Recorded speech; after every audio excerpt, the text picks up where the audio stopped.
Welcome, everybody, to another edition of the C3 Friday Free for All, the show for Panther fans by Panther fans. If you would like to be a part of the show today, you can always do so by clicking the link to the Streamyard in the YouTube chat section in the description below the YouTube video and the Facebook video. Man, we have a hell of a show prepared for you today, like we always do in the middle of no time in the off season, man. There's nothing really going on except for OTAs. Yeah, we always find something to rap about. Hit that like, hit that subscribe, hit that StreamYard link if you would like to be a part of the conversation. Let me welcome some of these infamous free-for-all guests that we already have joining. First up, you know him, you love him. His fits of rage are stuff of legends. It's Panther Pickle. Pickle, what's up, buddy? Hey, I'm doing great. Let me let you know something. Folks, C3's taking over. Hey! Whatever podcast you see us, you go on Sheena and Carolina Blitz's Twitter spaces, what do you see? C3. When you go to 704 Bound, what do you see? C3. When you go to Black Cat Panther Podcast, what do you see? C3. We taking it. We ain't asking for it. We taking the respect. Yeah, you don't like it, do something about it. Let's go. Keep bounding. Let's go, Panther Pickle. You're the fucking man. That's why everybody loves you, bro. Hey, got me pumped, ready to have a damn good show tonight. Man, we're talking about, is Jaycee Horn injury prone? We're talking about Brian Burns going to the number 0. Man, we're talking about aliens on this podcast tonight. Yeah, that's right. Stick around, and we're going to prepare you for the future of our planet as we welcome all of our alien space family here to Earth, baby. We're going deep. That's Maybe right. They're closer than you think. Oh, shit. They're in the Pentagon, baby. I'm just saying. Anyway, let me welcome this next man. He's the ultimate troll in my life. He is the fan of an inferior South Carolina football team, yet it still would not be a Friday free for all without him. Kev, White Chocolate Espresso, what's up with you, boy? Hey, what's up? Get that weak ass introduction out of here, yo. Well, I can't follow bring some of that fire, bro. Brine up, Pickle. Pickle said, "Deal with it." Yeah. But hey, hit that like, hit that subscribe, hit that notification bell. For every single time the C3 Panthers podcast goes live, gentlemen, let's jump into it, man. Oh, I got one more message, real quick. All right. To Falcon fans, Saint fans, and Cody. Buck fans, shut the hell up! Tell them, Pickle. They need a dose of that in their life every day. But yeah, man, let's jump into it, dude. We're talking a little bit about Jaycee Horn. It was revealed that Jaycee Horn hurt his ankle in a personal workout. So he was just doing his own workout, getting into shape, and my man sustained another ankle injury. He's in a walking boot as of right now, but Frank Reich and everyone is saying that he should be prepared to be good to go by the time the season starts. So we're going to start with you boys, Pickle and Kev. Are you worried? Is Jaycee Horn injury prone? Is this overblown? Does it, even if you're not like all the way worried, does it have a pit in your stomach? How you feeling, man? Talk to me. Go ahead, Pickle. I want to be worried, because I'm a worry wart. I just am. In real life, I'm a worry wart. So I want to be worried. But, I listened to Bill Polian on WFNZ or on Sirius XM radio today. He was on there for about 4 hours, and it's very rare for him to be on the show that long. And for those of you who don't know, he still lives in Charlotte. He don't live but a couple hours from the stadium. Okay. Now, he said, and I quote, you kind of look to be worried, but he said, if you listen to what Tommy Tremble said this week, and you take that into consideration, what if the medical staff under Matt Rule was also flawed. Oh, the trainers, because these folks, you got to remember, when these folks get injured, they're just not at home relaxing with their feet propped up. They have therapy. They have to go to all these places. They're under rigorous trainers. And I say that during the season, but, JC's dad is an old veteran player. And I remember certain players re-injuring themselves really by accident because they try too hard, So I'm hopeful that the new staff is going to tell these boys to chill a little. Train, that's great, but don't train to the point you hurt yourself. Now, they say be ready by camp. I don't have any problems as long as he's ready by camp. But that doesn't take the fact we still needed help at corner anyway. Right. I think I would be afraid of bringing somebody in, just in case. But I wouldn't make a trade and do all that. We did all that with Jaycee with Henderson and see how the hell that worked out. So, Yeah, go ahead, Kev. Oh no, he's gonna miss minicamp and Jake. His leg might fall off. Oh, who gives a fuck? So you're not worried at all? Not even. Everybody has a tweet during training camp. Some of the greatest stars right now go have like a little tweet. It ain't nothing to deal with, man. He gonna come back at training camp. Maybe he needs a new set of balls. If he was coming back, like if he was not going to training camp and going to miss some preseason games, then it's something to talk about. He's coming back at training camp. It ain't even that serious. I hear you, and I do agree. I'm not willing to panic over this, but I understand why people are like, all right, man, again, like he was hurt before training camp last year. Yep. This is now there's there's starting to be a laundry list of injuries that's starting to build up for him. I would understand if those injuries were all the same body part. But they're not. They're like 3 different body parts. Yep. And like 2 of them were broken bones, were freak acts. Who's worried that he's going to break his hand next year? That's what happened last year. He broke his hand. Like, I'm not worried about him breaking his hand. All right, so they're just isolated incidents. Absolutely. I mean, it's not like I really had hamstring issues. Right. Like, I really believe he tries too hard to get too better and he ends up hurting himself. Somebody needs to reach in, grab him, and say, "Slow down, dude." If we would have beat Tampa, they would have put him in the playoff game.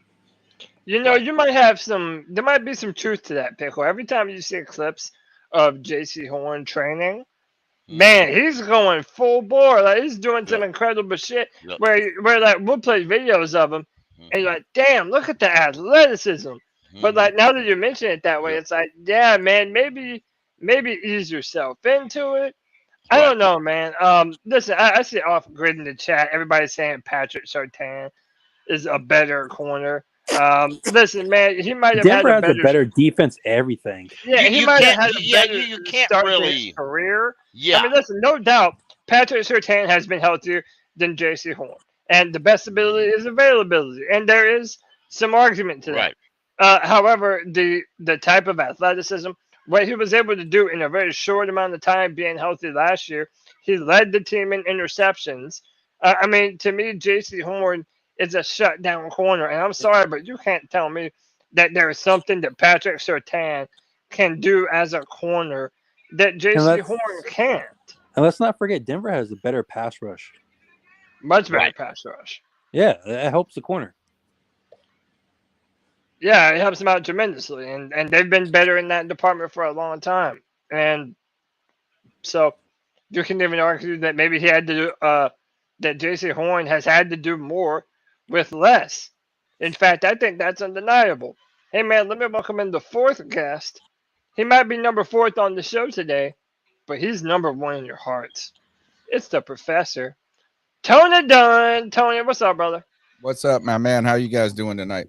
Doing good. How are you, man? Feeling like a villain in a villain. I feel, I'm on the mend, actually. I hurt my back last Thursday, and it really was like fucked up through Tuesday, but I gotta say I'm more available than Jaycee Horn is right Are now. you going to be ready by the time training camp comes around? Yes. Is your back blown out? Is my back blown? Say yes, you know it was. Yes.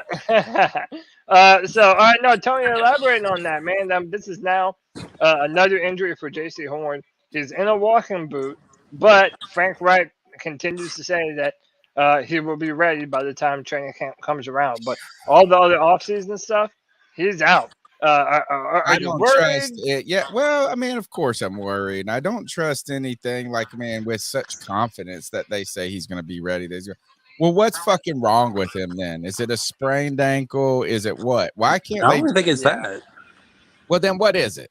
I have no idea. But you can only break it. You can only sprain it. You can what? Strain it? I have no idea. Maybe he just jumped and landed on it wrong. We talked about this while you were at the ballet, Cody, and the ballet, is that right on the side? Fucking twinkle toes over here. Oh, damn it, we also changed the Dab Bonham Award. What?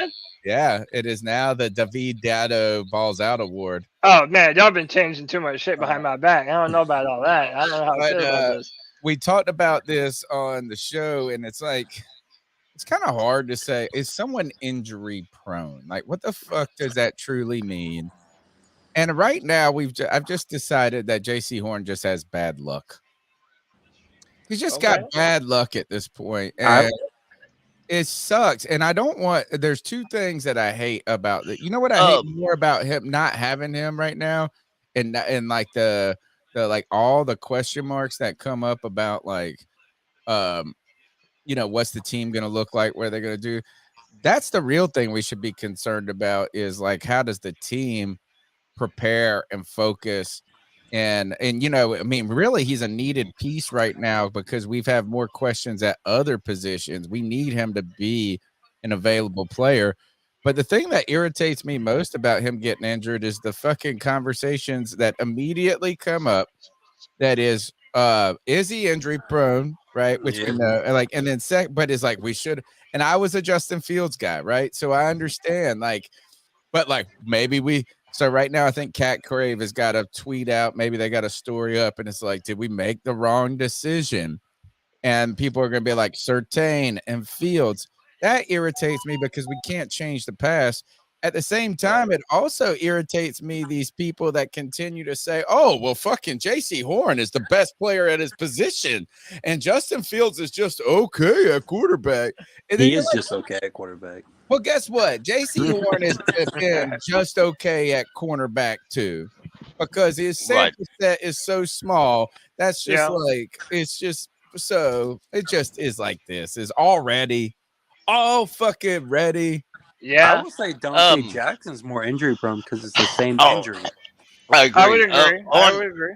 On DraftSharks.com, it's a fantasy football site. It says Horn suffered a ankle sprain, grade 2. A grade 2 ankle sprain. Yeah. Damn, they're giving grades to ankle sprains now. Shit. Yeah. Man, I'll be honest. A sprain can be severe. Right. I sprained. Anyone who's ever had a sprained ankle know that shit hurts, dude. Yeah, and yes, my cripple ass has had a sprained ankle before. I played it when I was playing hockey. I was in the 8th grade. I folded my ankle. It went like just completely the wrong way. You know what I'm saying? And sat back on it. It didn't break, but it swole up. So like my whole leg, like my foot turned purple. It swole up to like my knee. So it can be, and it took like 6 weeks for me. I had to like walk on crutches for a sprained fucking ankle. I was at didn't have boots then either. I was at a gathering once many years ago where I was. Are you a juggalo? Okay, let's be real. I was at a nurse and paramedic celebration because a nurse had got his RN degree, and we got very inebriated, and I woke up the next morning with a very badly sprained ankle. Truth, didn't know which hurt worse, my foot or my head. So Did you remember how you did it the next morning? No, but somebody had a videotape. I kind of inferred that. Yes, somebody had a videotape, and apparently I got into a fight with a lawn chair. Oh, but did you win? Apparently not. I walked away with the swole ankle. Oh, fuck. Don't tell G-Baby that. If I'm being honest, I'm more worried about Brian Burns being ready because he's changing positions and injured in that training camp. Yeah, we're going to talk about him more today. That's more worrying to me. Island, though. It doesn't seem like they're... But if I'm not worried at all, but like if I have to pick something to worry about, I'm worried about Brian Burns, like changing positions and not being on the training camp. How about this? Is Black Cat Panther Podcast said JC is not injury prone. Now, I said that. I'm ready to say that he's unlucky, but I think it's harder at this point to make the case that he's not injury prone than he is. Q, pull up, bro. I mean, listen, everyone has a right to be worried about it if you want to look at his previous history. But again, it's like, no, you're right about it, Tony. It's like you can go too far to one extreme. Yeah. Right? I still believe that Jaycee Horn is going to be a top 5 corner in the NFL. Yep. And that he does have that type of capability. He has not proven that as of yet just because of the injuries. But when he is on the field, he has been as advertised. He led the Panthers in interceptions last year. So the other way is not true as well. It's like he's not injury prone, but he's not quite proven. It's going to be a big time year for Jaycee Horn. Right. And you also mentioned, I'll say it like this. Jaycee Horn is the only corner on the Panthers roster that fans trust wholeheartedly. Nobody trusts C.J. Henderson. Nobody trusts Dante Jackson. If you don't believe he's going to be healthy? We're talking about if he's on the field, he's the only one we actually trust. Whereas those other dudes could be on the field, and we still feel like some of them are trash. Like Dante Jackson's 50. I mean, Dante Jackson's just when he gets on the field, it's like, all right. You know what? Hey, real quick. Let me welcome my man Anthony from Panther Central Podcast. Anthony, what's up, bro? What's going on, C3? You already know the vibes. How's everyone doing? Doing good, man. Jumping on this convo, dude. Are you worried about Jaycee Horn? And now that the injuries are starting to pile up, how you feeling, dude? Yeah, I'm more worried. I'm not worried for him. I'm more worried about this cornerback room. Like, his injury tells me that we need to go out and sign someone. Because I'm telling you, man, like, as much as I believe in Coach Evero, you can't just turn an okay player into a great player with just coaching. And we discussed it. I discussed this kind of like Ron Rivera can. Yeah, well, okay. Did he? I don't know about that one. But I think Cam Newton did. Yeah, like, man, like what Kevin just said, like Dante Jackson's 50-50. You just don't know what you're getting from these other guys. Like Jaycee Horn, you at least know that he's going to lock down the other side of the field. Right. But in today's NFL, most teams have 2 complement receivers, right? Like, that's the only thing I'm scared about is when we play a team even when we play Tampa Bay, just because they have Godwin and Evans. So I would say he was injury prone if it was all the same thing. Same foot, same body part. That's starting to worry me. But it's random different areas. But isn't that the exact definition of injury prone? Is just injured all the time. No, Dante is injury prone. Dante constantly goes out for his foot. His foot's hurt. Let me welcome my guy Q from the Black Cat Panther Podcast. My guy does not believe that Jaycee Horn is injury prone. Q, talk to me, man. Talk to these people and tell them why. First of all, man, what's up, fellas, man? Y'all already know what time it is. Look, I don't believe that this guy is injury prone because I just believe he crossed the black cat. I believe that he just had the worst luck that a man could have. Okay. Like, think about the first injury with a freak incident with his foot. That's a broken bone. Then the incident where his hand get caught into the helmet. That's another broken bone, man. And his hand actually got squished inside the helmet. So you can't predict any of those things happening to somebody, man. I get it. It happened to him, but it's like You walking outside and lightning striking you. It's like you can't help that if it happened to you. It's just a freak accident. He's accident prone then. Yeah. I like that. I like that. I think somebody should find a 4-leaf clover and give it to him to play. Yeah, give him a rabbit's foot. God damn. Just days before he was, and I put the link. I just wrote like two paragraphs. Go to CarolinaCatChronicles.com and just click the ad. You don't even have to read the story. I'll tell you what it says. Just click an ad. It gives you like 50 cents. He said in an interview with Joe Person just days before this happened, he was like, I don't want to let that get to me. He said, it's just been unfortunate injuries. It's been all bone breaks, no soft tissue, anything, just cracked bones. I can't control that, man. All I can do is try to play some good football when I'm out there and try to take all the precautionary measures to stay on the field. Outside of that, it's in God's hands. And all I could think of was Drake's song, God's Plan. God's plan.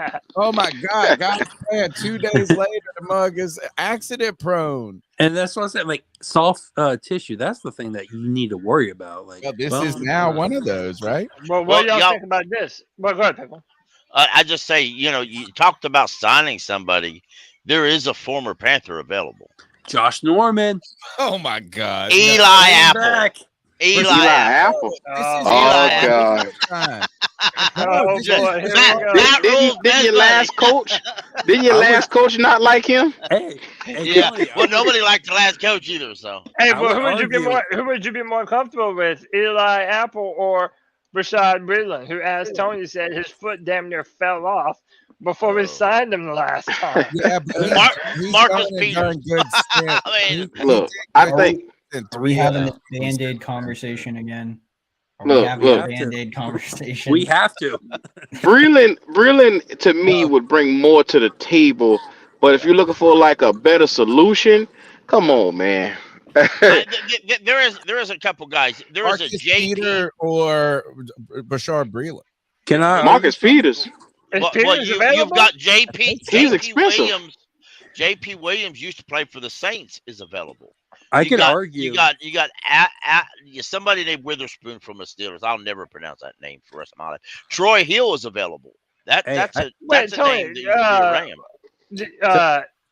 But say that name again that you just said. I read somebody said Marcus Peters. But if Marcus Peters is available, that needs to be fucking pronto. Hey, I don't think they'll go after him because he's too expensive. Yeah, he's available. He's a free agent. I mean, he's 30 years old. I mean, what's he going to do? Say, no, I want $10 million? I just Googled it. Colts should explore. This is just the first story that comes up. We put them in. Colts should explore signing Marcus Peters and Dalton Reisner. So the Colt, I mean, he's a free agent out there.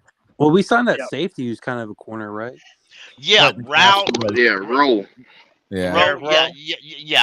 Yeah. Now I forget about him. He can sit on. He's played nickel before. I'm sure he can play regular. Hey, I wanted to ask you a question before I forget about it. Panthers rules say if Dante is injury prone, JC definitely is, because Dante has played more games in the past 2 seasons than JC has. Well, JC missed the whole season. I mean, he's only been here for 2 seasons. Dante. Yeah, he only been 2 years. Dante plays like 2. Dude, the amount of times I've been at games and just see Dante stub his toe and get taken off into the cart, it's like, man, what are we doing here? Yeah, like toe.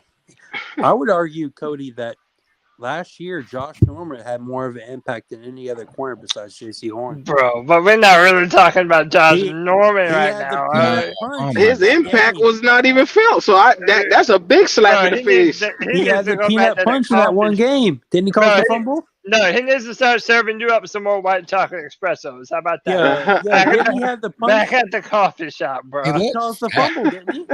He caused the fumble, didn't he? No. Yeah, man, he's always good for that peanut punch. He did the peanut punch. He brought it into the team in that one game. With the Panthers? Yeah, last year when he came in. I think he taught some of the guys the peanut punch in it. Somebody did it in that game. First of all, I hate the idea. Do you remember when Peanut Tillman came to the Panthers, which was 2015, right?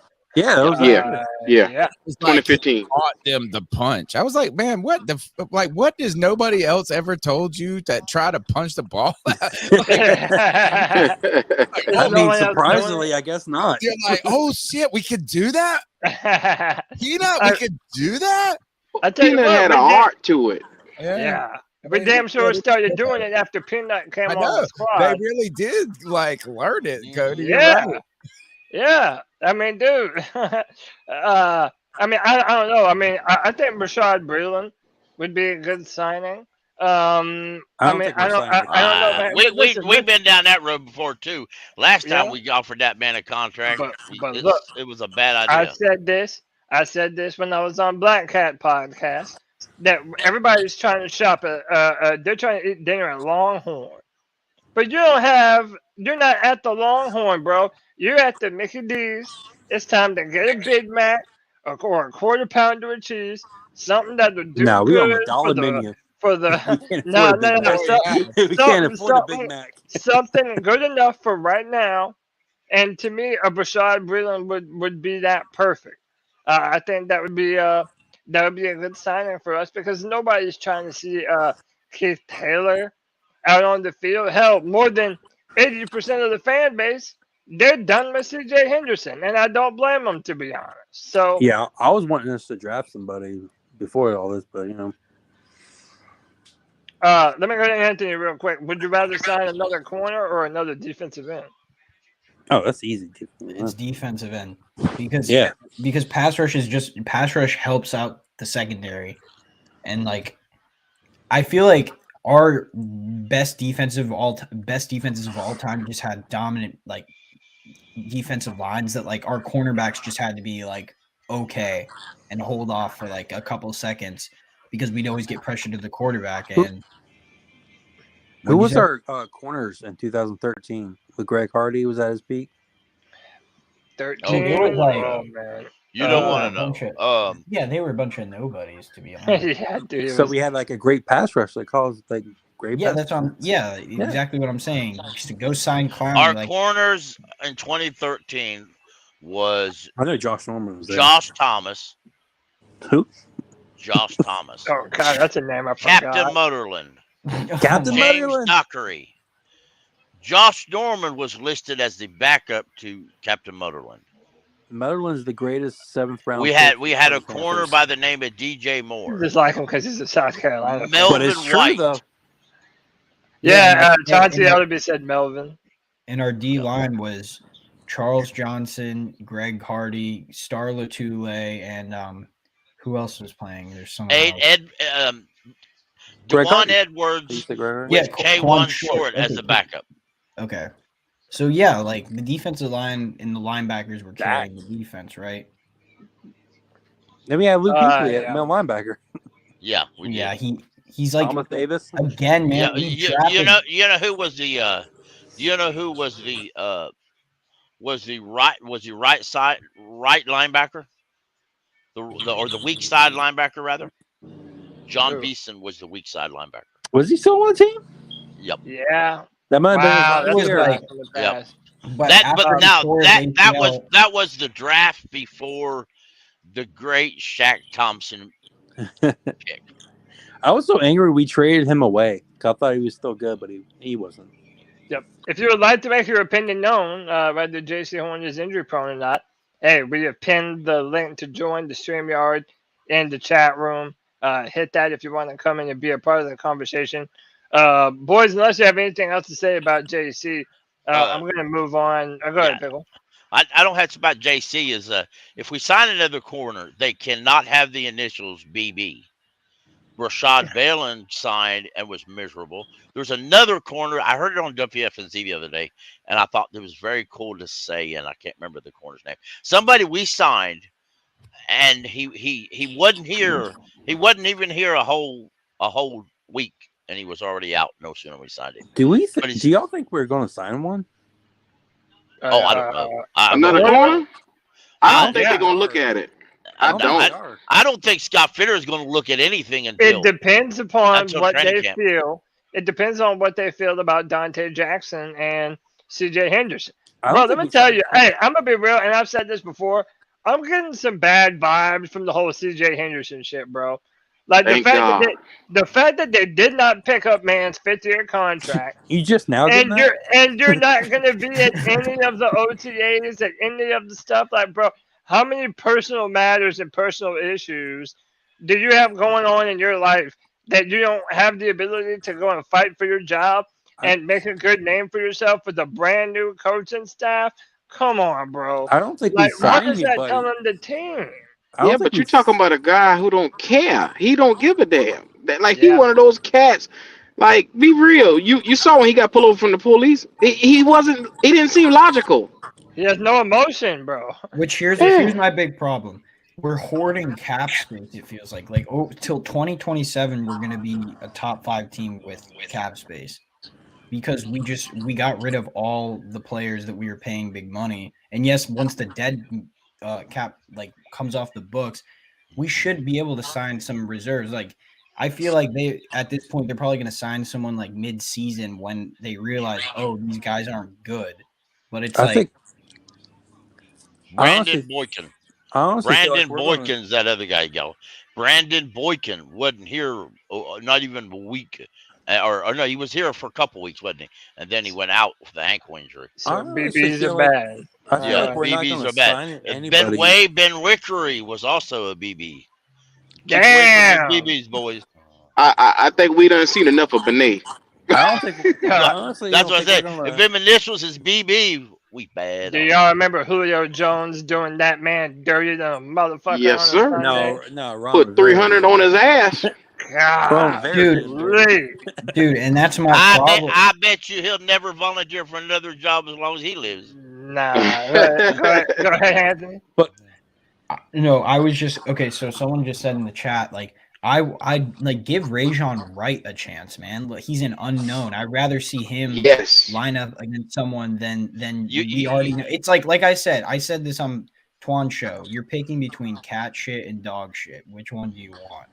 And regardless, I'd rather pick the new type of litter. Let me look that up real quick. I'd rather pick the new cat litter that came in to the store. And honestly, what did you say, Q? I don't think he's shit though. I really do think that Rajon Wright is a sleeping guy that's waiting to be unleashed. Okay. Yeah, he's good. I think he's going to be really good. No, I was talking about between Dante and Henderson. They don't really. I mean, Dante's like. Yeah. I don't know. But Cody, I honestly think we're. I don't know. Well, the handwriting is on the wall for both of those fellas. I mean, whether y'all believe it or not, the handwriting is on the wall for them. Yeah, I honestly feel we're not going to sign anybody until we play at least 2 preseason games.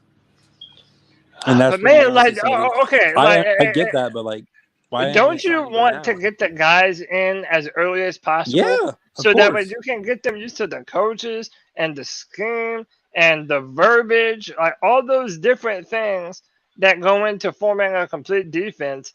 I just feel like I would want as much time as possible. And that's another question we're going to ask. Are we not being aggressive enough in free agency? I think we're waiting for the price tags to fall. Once they get a strong realization, they're not getting the bag. They're like, maybe we should get Carolina. Well, they better target somebody whose philosophy is known be, pretty much playing in 3-4. They better target a bunch of corners that can pick up quick, because if not, they're going to be in trouble. The Jonathan Mingo pick makes more sense because there's a clip where Frank Reich asked Bryce Young if he likes Jonathan Mingo. We're going to play it. Hold that thought. We're going to play it. What happened to that corner we used to have 2 years ago? Number 43, I think it was. Abdul J. I can't never pronounce his name. But he must not have been shit because we don't know now, bro. As a bouquet, whatever his name was. He was a second corner or something. AJ Bouye. Yeah, there he is. There. AJ Bouye. Booyaka. All right, look. Hell yeah, we're talking aliens later, bro. The whole world needs to be talking about aliens. If it was up to me, damn it, people aren't taking it serious enough. But first, let's talk about another alien, and it's Brian Burns going to the number 0. And y'all, I don't know how I feel about the number 0 on an NFL player yet. Maybe I'm just not used to the shit. But Brian Burns is no longer number 53 in your program. This man is 0 to hero. How are you feeling, man? What do you think about this number 0 on Brian Burns? I'm old school. I like my defensive linemen with the 90s, the linebackers with the 50s, receivers. Amen to that. Corners with the 20s and 30s. That's I don't like it. I don't like all his neighbor changes. It's just dumb to me. It reminds me of college. It's too college. Yeah. I mean, how many of you don't defensive lineman? I think 0 could be cool on like a running back, a wide receiver, a cornerback. It just doesn't. I'm like, I want that 90. Do you want your quarterback wearing 0? Right. 0 picks or 0 touchdowns. No, I'm talking about Bryce Young. Like if Bryce Young came out with 0. I know. 0 picks or 0 touchdowns. What is he doing? I don't know. Is that it did? Maybe that represents the amount of contracts he's going to sign with us. It looks like it kind of fits his frame in a way. Yeah. And it's like maybe it has some sort of Spider-Man feel. I don't know. I just don't like it for a defensive end. But who gives a shit? Looks like a waste. Well, speaking of Spider-Man, the Panthers put out an edit. Hold up. Yeah, it looked good. That one. This right here. Yeah. I used this for the thumbnail today. Hey, Spider Burns, baby. And by the way, Brian Burns. This is the main part of the conversation I wanted to venture into. Brian Burns is beefed up. Brian Burns said, it's time to get my weight up. Brian Burns is at 260 pounds right now. Yeah, he's on contract year. I'm glad you used a different word this time, because earlier you was calling him thick. Man, that man thick. That man thick, bro. That man thicker than a bowl of grits. I told you, pause. You got to pause after that, Cody. But it's only good if you say pause, bro. I'm not doing it. I'm not doing it. Go ahead. What y'all feel about Brian Burns beefing up to 260 pounds now? Well, I tell you what I think. It sounds nice, but if he don't know how to use that beef up, it don't mean jack shit. Right. Dante Brown beefed up on the offensive line when he got here. It didn't help him. And they wanted him to lose weight. No, I remember a punter beefing up because he liked that mashed potatoes and gravy.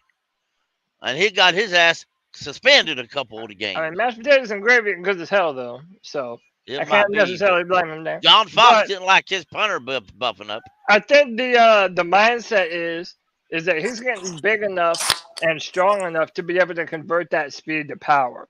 We know that Brian Burns has all the quickness and the mobility to get around offensive tackles and make a miss in wide open space. Yep. But can he set that physical edge at the linebacker position? Can he convert speed to power? That's been a big question about Brian Burns throughout his career. Do you feel like this is him trying to, go out of his way to kind of remedy some of that? I'm angry. I just want to give a shout out to NFC Doug on Twitter, who's watching on Twitter. So sometimes it's hard for us to see comments everywhere, right? But I caught this one. Mm-hmm. He wanted to mention this about, he said Peters is the top name that's available. He also said this is that JC's injury suspicious to him, right? Is like, it doesn't need surgery. It's not but could there be ligament damage? We'll have to wait and see. And the Panthers are very quick to come out and say, he's fine. Yeah. Right. Yeah. No, they are. Listeners, thank you, NFC Doug, for checking out. I was going to say, I'm kind of mad that Brian Burns wasn't in the Across the Spider-Verse, because they had like 150,000 different Spider-Mans. I still hadn't seen that yet. I'm gonna have to go check. That's great. I thought it was better than the first one. That would have been dope to have him do a cameo. That would have been dope. Yeah, that would have been dope. I still need to go and see it, man. I might go this weekend. Did y'all know Justin Burris, who played safety under Matt Rule, is a scout for the Panthers? Really? Damn. Really? Oh, hell. How old is he? Yeah, I don't know. He's 29. That don't make me feel great, Pickle. Yeah, Dude, he's Working with the Panthers scouting. You made my stomach hurt, man. Why you did this? Matt Rule took high school players and dressed them up and put them in pads and threw them on the field, man. Can we talk about the Tommy Tremble? Oh, let's do it. Yeah. Let's get into it. Bro, we have to talk about Tommy Tremble. I have mixed feelings Tony. about it. You want to set it up or you want me to? All I know is this, and so you guys are gonna have to tell me because I pay for the Athletic. I pay for a couple of sites for us for the website. I have not, and I don't know if I should be embarrassed about this or if I have not paid for the Charlotte Observer. And their paywall is you can't get behind that junk. So I feel like they got to earn what you your need to money. know, I'll tell you. I'm just tired. I almost want to pay for it as just like because of I feel like I just want to support the people. Right. But here is the thing. All I saw was this is a quote from a Charlotte Observer story. Mike K, I believe, was. We're gonna have to get him on the show.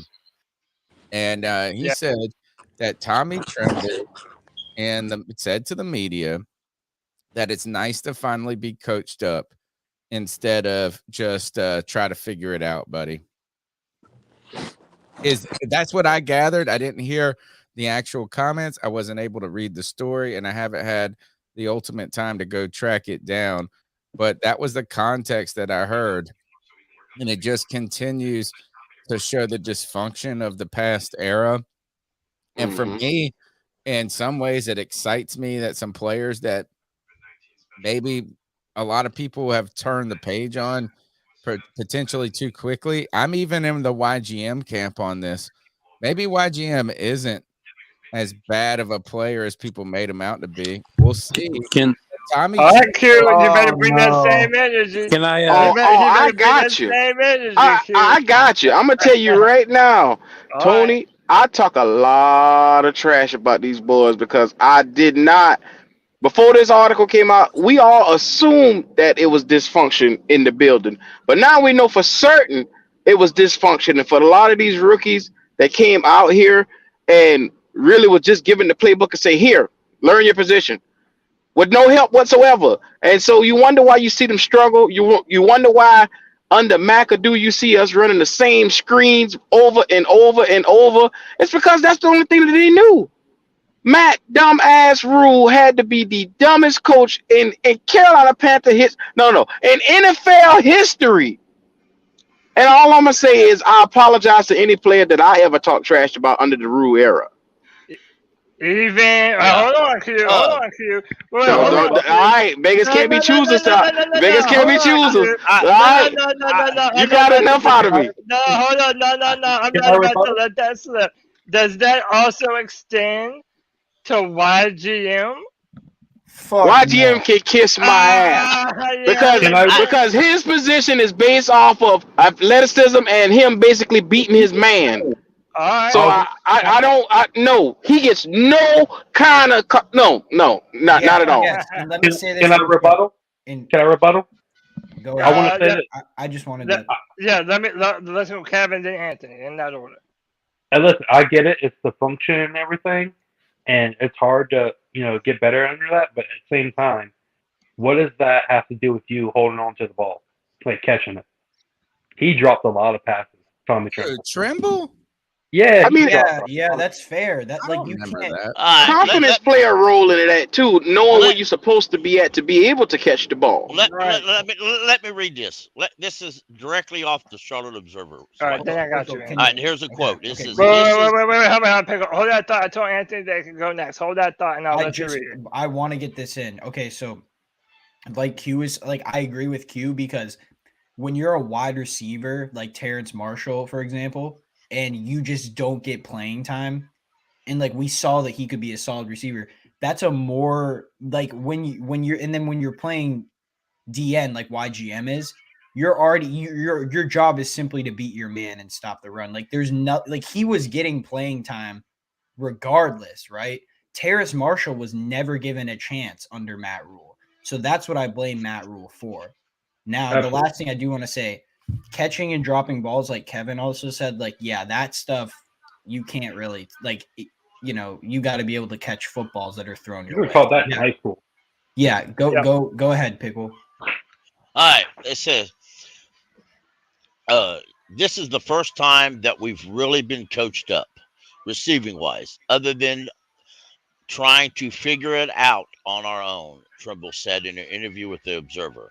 This is the first opportunity that we've had to excel in the receiving game, have points, and receive teaching points on how to attack that kind of leverage and the kind of defense. Before, it was more of you run it, you run what's on paper, you try to make it work. If it don't work, you try to figure it out for yourself.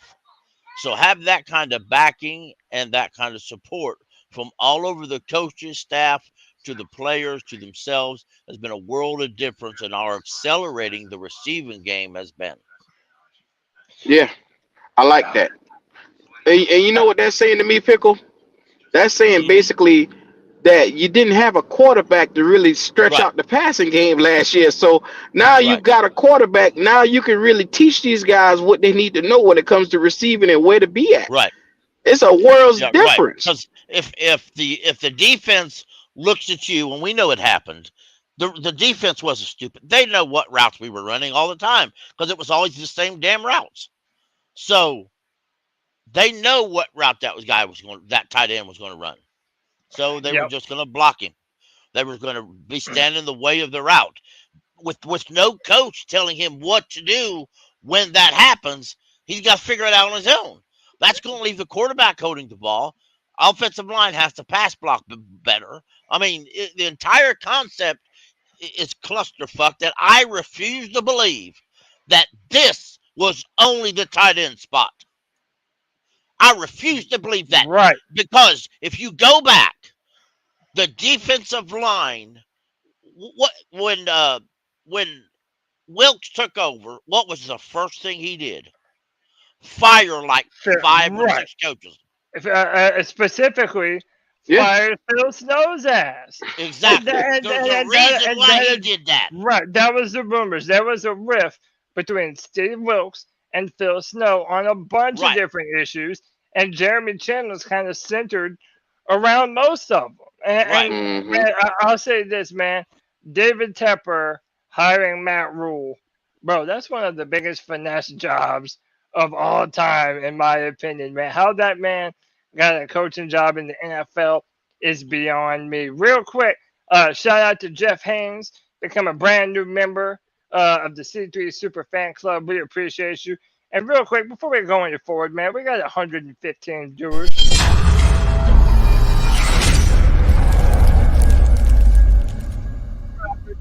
Baby, hit that like, hit that subscribe, hit that notification bell for every single time the C3 Panthers podcast goes live. We appreciate your viewership and your participation. Wow. Yeah, man. Like, one more quick thing on this article I'm reading. Hurst is helping. Then Trumbull I got a point to make about Trumbull after you're done. Yeah, it says Hurst is helping Trumbull with his development as a receiver, learning how to attack leverages, learning how to make myself a mismatch in every situation, Trumbull said. And really, that's what Hayden has been awesome with. Tremble, who is capable of playing tight end, H-back, even slot receiver, is fond of the Panthers' new offense. The 6'4", 248 tight end is hoping to take advantage of a situation under Wright. So that's big right there, man. Having a guy that can come in and be hands-on with your young guy and teach him stuff that he needed to know. We didn't have that. Because when old dumbass came in, what did he do? He got rid of Olsen and the crew. Right. Come on, man. Yeah. So this is what I wanted to say, man. The late, great Bruce Lee once said, never fear the man who has thrown 1,000 kicks one time. Fear the man that has thrown one kick 1,000 times. That's why when y'all want to talk about Tommy Tremble dropping footballs, I don't really give too much credence to it. Third-year player, or is he a second-year player? I believe Tremble's in his second year now. Is it third? Is it third? He's third for him. Yeah, he's entering his third season. But so yeah, when his second season. Yeah, when you haven't had the ability to, to know that you're going to have the ball coming your way on a specific play, you're never preparing for it. then when you do get the ball coming your way, bro, you're looking all kinds of different directions. You're just not prepared for it. Hey, man, let me welcome another guest to the stream, another member of Black Cat Panther Podcast, my guy Pop. Pop, what up? What's my dog? I came in here to represent all the soakers out there. Oh no, bro! You're a Mormon now. Damn, I tried it last night; it didn't work. Oh damn! Pour one out, bro. Shit, bro. Don't look up what soaking is if y'all don't want to bat your eyelids. Now I kind of want to. I'm sure you do, bro. I'm sure you do. Do I bro. need to go incognito?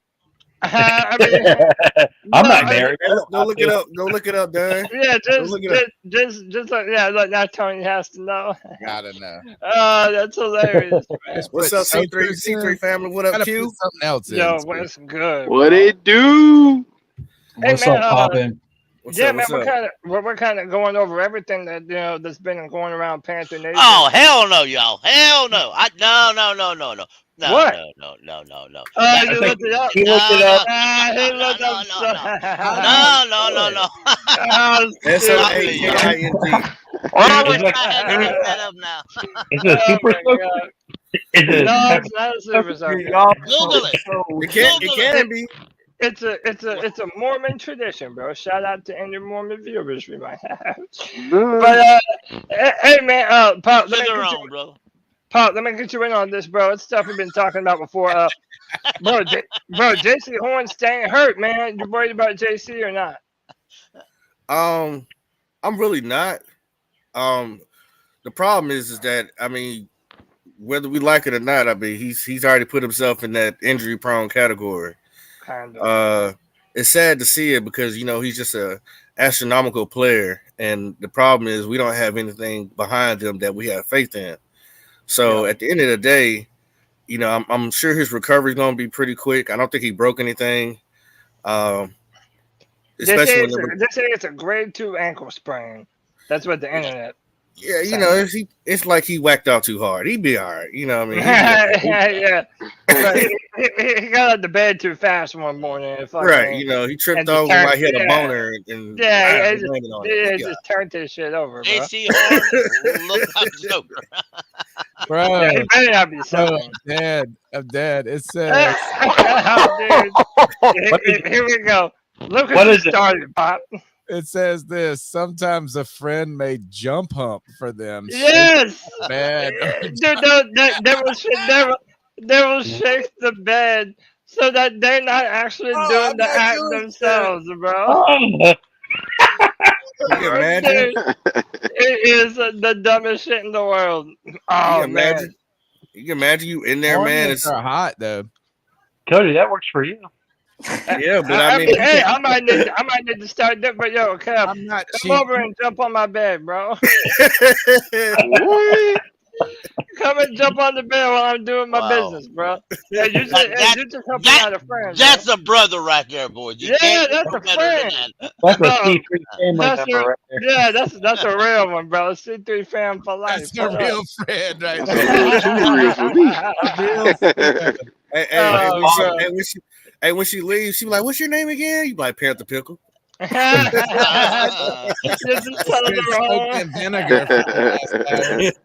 You just got Brian. Oh, bro, you're wild for that right now. You're wild for that right now, bro. I mean, hey, man. Go ahead. Just go from Tommy Tremble to this soaking whatever the hell. Because we're trembling now. I blame Pop. Trembling. He's out there trembling, bro. That's all you can do at that moment, just tremble. But all right, so look, let me go on this for a minute. Of all the players that didn't have the proper coaching, who is a player that you're looking forward to see take a next step? I'll go first because mine's very simple. It's Marshall. Brandon Smith. Brandon Smith has all the potential to be a starting inside linebacker for the Carolina Panthers. The physicality, the athleticism. Man, let Ejiro Rivero get his hand, start molding this man into a full-time NFL linebacker. I'm excited for him, man. I like that. maybe it's cheating, but I'm gonna go Tommy Tremble. I think this is an opportunity that Tommy Tremble's going to use to eliminate the need for Ian Thomas to be on this roster. To me, it's Terrace Marshall. Like as soon as he gets fired, he starts playing, actually producing. Yeah, hey, I'm telling y'all, we were in a Twitter space yesterday, and Sheena and Vashti were talking about how they really think that Terrace Marshall is going to take that next step this year, right, and become, like that's what you're hoping for, though, right? Because you're not, Adam Thielen has a ceiling, but he's a guy where like he's helping out the rookie, but like we want Terrace Marshall and Jonathan Mingo to develop as Bryce Young develops, so we don't never have to go into free agency, look for another receiver, trade pieces for anyone like that. So yeah, this is a tweet right here. Seeing it quick put, bruh, Terrace Marshall Jr. That's it. That's the tweet. Well, actually, I know y'all want footage. We can't film this portion, but I'm sure the Panthers will post it later. Yeah, apparently Terrace Marshall Jr., he's starting to look like the man. And I've been saying this man has number one wide receiver potential. Certain people were clowning on me, saying I was putting too much on him. But, hey, I stand by it. I think Terrace Marshall is going to ball out this year. And him and Jonathan Mingo, they were standing after practice on the jugs machines, man. They're trying to get better and better on their own time. So I'm loving that. Loving that. Y'all missed my introductory when we started the show. Yeah, all did. And I'm going to have to redo it so everybody hears it. Now, C3 is where it's at. C3? Wherever you go, you find C3. You see Sheena and Vashti on their little Twitter spaces. You see C3 there. You go to 704 Charlotte Bound, you see C3. You go to Black Panther Podcast, you see C3. We taking over, folks. Don't deny, just accept it. Yo, Pickle is the man, bro. Yo, Pickle is the man. Better now. Yeah, I imagine you should. You butcher that name so bad. Well, let's not talk about that part. God. He did his best. Pickle is right, man. We come in packs, man. Hit the like button, hit the subscribe. We're here all day, every Friday. Let's go, baby. Hey, Code, I got a player that I think is going to stand out the most from this last regime. Yeah, man, let me have it. Yeah, Derek Brown. I think it's easily his year to really stand out and have like an all-pro caliber year because one, you remember, dumbass tell him last year to lose weight to get out there to play nose tackle, and then they had him all over the place and he was getting pushed around and he was out of place. But then once the light clicked on by I say week 3, week 4, he started balling. Yeah. But in order to get where he should be, gap control, learning where he need to be, in position, technique, I think he can stand the most from getting it this year, man. I want to see this guy break out. That's a great point, man. I haven't even thought about that, man. His literal first year was the first year of he who shall not be named and Phil Yellow Snow. So, hey, man, that's a great one. Yeah, I took mine. You took my Brandon Smith. I said, damn. And then somebody said Terrace Marshall. I said, damn. So I got to go with somebody else. You know what I mean? Hey, what about YGM? Nah. Who? He said, nah. I'm not going there. I'm gonna go with Amari Barno. You know what I'm saying? I think he could be the venom to our Spider-Man. YG might get 3 sacks. Yeah, I mean, hey, Amari Barno had 2 sacks last year.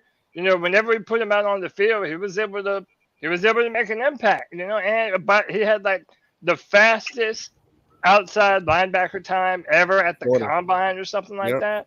Yeah. And, so and look at the percentage of the snaps he got. Hey, I got something to say to Cody. Bro, the more I listen about Bryce Young, man, like I guess I have to raise my expectations. That's bro. what I'm saying, Anthony. Dude, because Come like on, bro. I will say I think Bryce Young, this is my hot take. I've come to the conclusion I Talk think that shit. he will be a top 7 player by the end of his rookie year on this team. Let's go. That's the shit I want, Anthony. This is where That's the shit I want. Y'all remember hearing that? He called it and read the play at the same exact time. Yep. Yeah, and this is where I agree with the professor, because if you look at what we've had, I have only one person to compare him to, and that's Cam. So he has to hit that for me. That's just what it is. Tall glass of milk to compare him to. Look, and I'm lactose intolerant, but he better drink it. You talking about Cam Pass or Cam? For Period. me, it's like Must be talking about Cam Akers. The measuring stick. It's the measuring stick forever. It will be It's the forever. measuring stick until it's not. Right? I will And it's say going to this. just be like Luke Kuechly Just will gonna be the compare measuring him. stick until he's not. Right. You know, until somebody exceeds him or is like, it's just always going to be our guy because he's the only one. And in fact, you saw somebody put up a tweet recently. A lot of people, I think, saw it. And it was like, I dare you to name 5 quarterbacks not named, Carolina Panther quarterbacks not named Cam Newton, Bryce Young, and who was the third? Jake Delhomme. Jake Delhomme. And it was like, Nobody.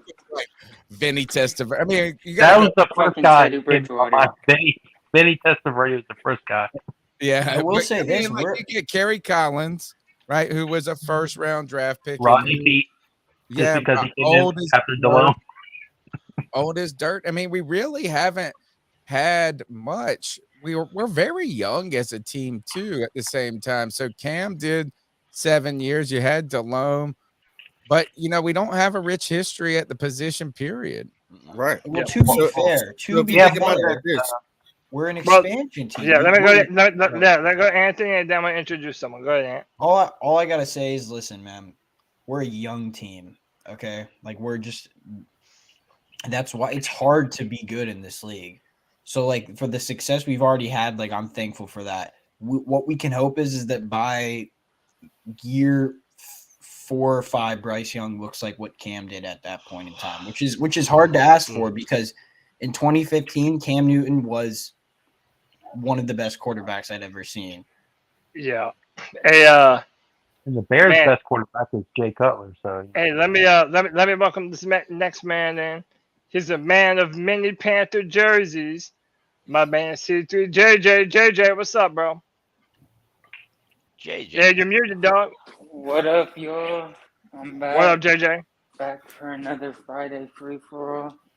Hey, man, you're copping that number 0?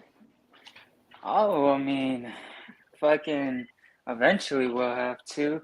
Hopefully, I'm going to wait until he gets the bag, honestly. I did the same thing whenever DJ switched his number because, I just got the 12. Like the Christmas before he switched, like the Christmas before that off season, I just got the 12. He switched, and I was like, okay, I'll wait until he gets an extension because he was going into his 4th year. And then he did. And then I bought 2 more fucking jerseys, and he got traded. Oh, shit. Bro, I mean, the Panthers be finessing you, bro. Yeah, man. Oh, I mean, they break my heart. But I'm just gonna get this off though. Bryce Young, he's gonna be better than Cam Newton. Let's be real. Come on now. There's not too many franchise quarterbacks. Another tall glass of milk right there. I disagree. Wait, let him finish. Go ahead, like, I hated that I had to be the guy because, a lot of people argue with me, or I always I've been just waiting argue. for someone to say that, It, bro. it finds the argument with me, but I'm going to be the guy to just get it up out the way, bro. Like, come on now. Like, as much as we all love Cam Newton, we know more than anyone else as Panther fans who Cam Newton is and what he brought to the table. But at the same time, 4 playoff appearances and a poor NFC South over the years. 3 playoff wins, 2 in 1 year. All right. He did have an MVP. that was also by one of the best defenses of the past decade as well. All right, that year. A lot of things went into that year of him being great. He carried Ron Rivera's whole coaching existence. His whole resume, that's Cam Newton. But, like, let's not act like it's not like, catastrophic, out of this world to sit here and say Bryce Young could be a better quarterback for the Panthers than Cam Newton. And outside of Cam Newton, there really isn't any other franchise quarterbacks to offer. I could win the lottery too. I mean, yes, is that he's gonna we need him we want him to be better than Cam. Well, We want him to be better than Cam, but like at the same time, that's also it's kind of like I don't know if that's a backhanded compliment to Cam. Is it like what is that? Is like Cam didn't do enough, but he also put us on the map. It's just like we're not going to be. How much did he put us on the map, though? If we but let's be real though. Cam Newton is such a polarizing player that there's going to be a large contingent of Panther fan base that if Bryce Young balls out this year, everybody's already going to be saying that Bryce is the best. He's a better passer. Yeah, they'll just say that. It's not going to take much. And by the way, I agree with Tony. That the Carolina Panthers. I agree. Actually, I would just say the only superstar we've ever had. No, that's no. Wait, Smith was a superstar. A superstar. What about Luke Kuechly? We're not talking about the talent level. We're talking about a player that fans from all over the country were going to tune in to watch. Christian McCaffrey is the best running back in the NFL. A lot of people have been saying that since 2019. Go Anthony, then Kev. I want to rebut. Okay, so like I get what JJ is saying. He's right. Like for me, it's like you look at his accolades and they're not as impressive as you want him to be. But from a Panthers fan perspective, he is Jesus to us, and there's nothing wrong with that. Like he brought us to a Super Bowl. But yes, Cam Newton when he came in the league was dealt a shit hand. Bryce has been dealt close to a straight way flush. Better. So there's a good chance he does more with that than Cam did because it's hard to change a franchise when you're drafted to a 2-14 team. Like that is a hard ask as a rookie. Weren't they 1-15? And don't we know pretty much? I'm not saying they're also not big shoes to fill for Bryce. Like these are some pretty big shoes to still fill. This is a former league MVP. Best player in the entire NFL. Let's see if he can equate to the NFL first. I know. I told Kev he can go next. So I'm trying to keep the order. Kev, jump in. Then I'm gonna let Pickle. I was gonna say, I say Steve Smith was our first superstar because he was getting all over ESPN all the time. He had like an MVP vote as a receiver. I think he was our 6th round. Yeah, he was still a superstar, man. He was our first star, not our first superstar. Like globally, is a superstar. Right. He got an MVP vote as a receiver, man. That's hard to do. Go ahead, Pickle. Yeah. Steve Smith was probably the best 3rd round pick we ever made.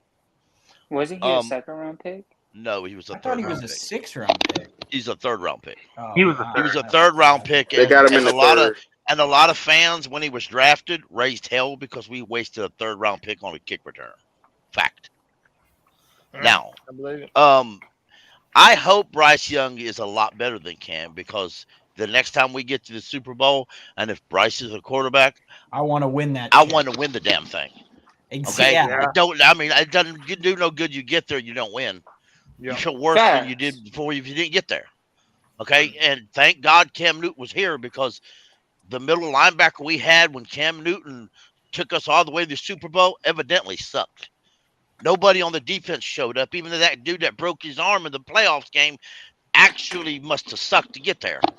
Okay, let's not put Cam Newton up on that pedestal of perfection. Put him up there. Put him up on that pedal for perfection. He was only let's be honest. Wait a minute, Let's be honest. Let's be real. Was he the only guy on the roster? Let him finish. Go ahead, was he the only guy on the roster that did anything? No, because you can't go to the Super Bowl by yourself. That's bullshit. Exactly. That's all I'm saying. I'm not saying that he didn't fight hard. I'm not saying that he wasn't the MVP. He didn't do it by himself. Okay, he was the main reason why we went. I mean, let's be real. Without Cam Newton, we wouldn't have been sniffing the damn Super Bowl. Without Josh Norman, we would have lost 2 games. Jericho. Who got a bigger impact, Josh Norman or Cam Newton on the game? At the particular time of the game, Josh Norman, when he intercepted the ball, and it was the drive of the state. Fact, look it up, boys. Defensive Player of the Year that year. I don't care. Luke was still arguably the best defensive player in the league. I don't care. What did J.J. Watt do with the Texans? You can't act like. What did J.J. Watt do with the Texans? I don't need to diminish one of these guys to make me feel better. I'm not trying to say the defense didn't play great.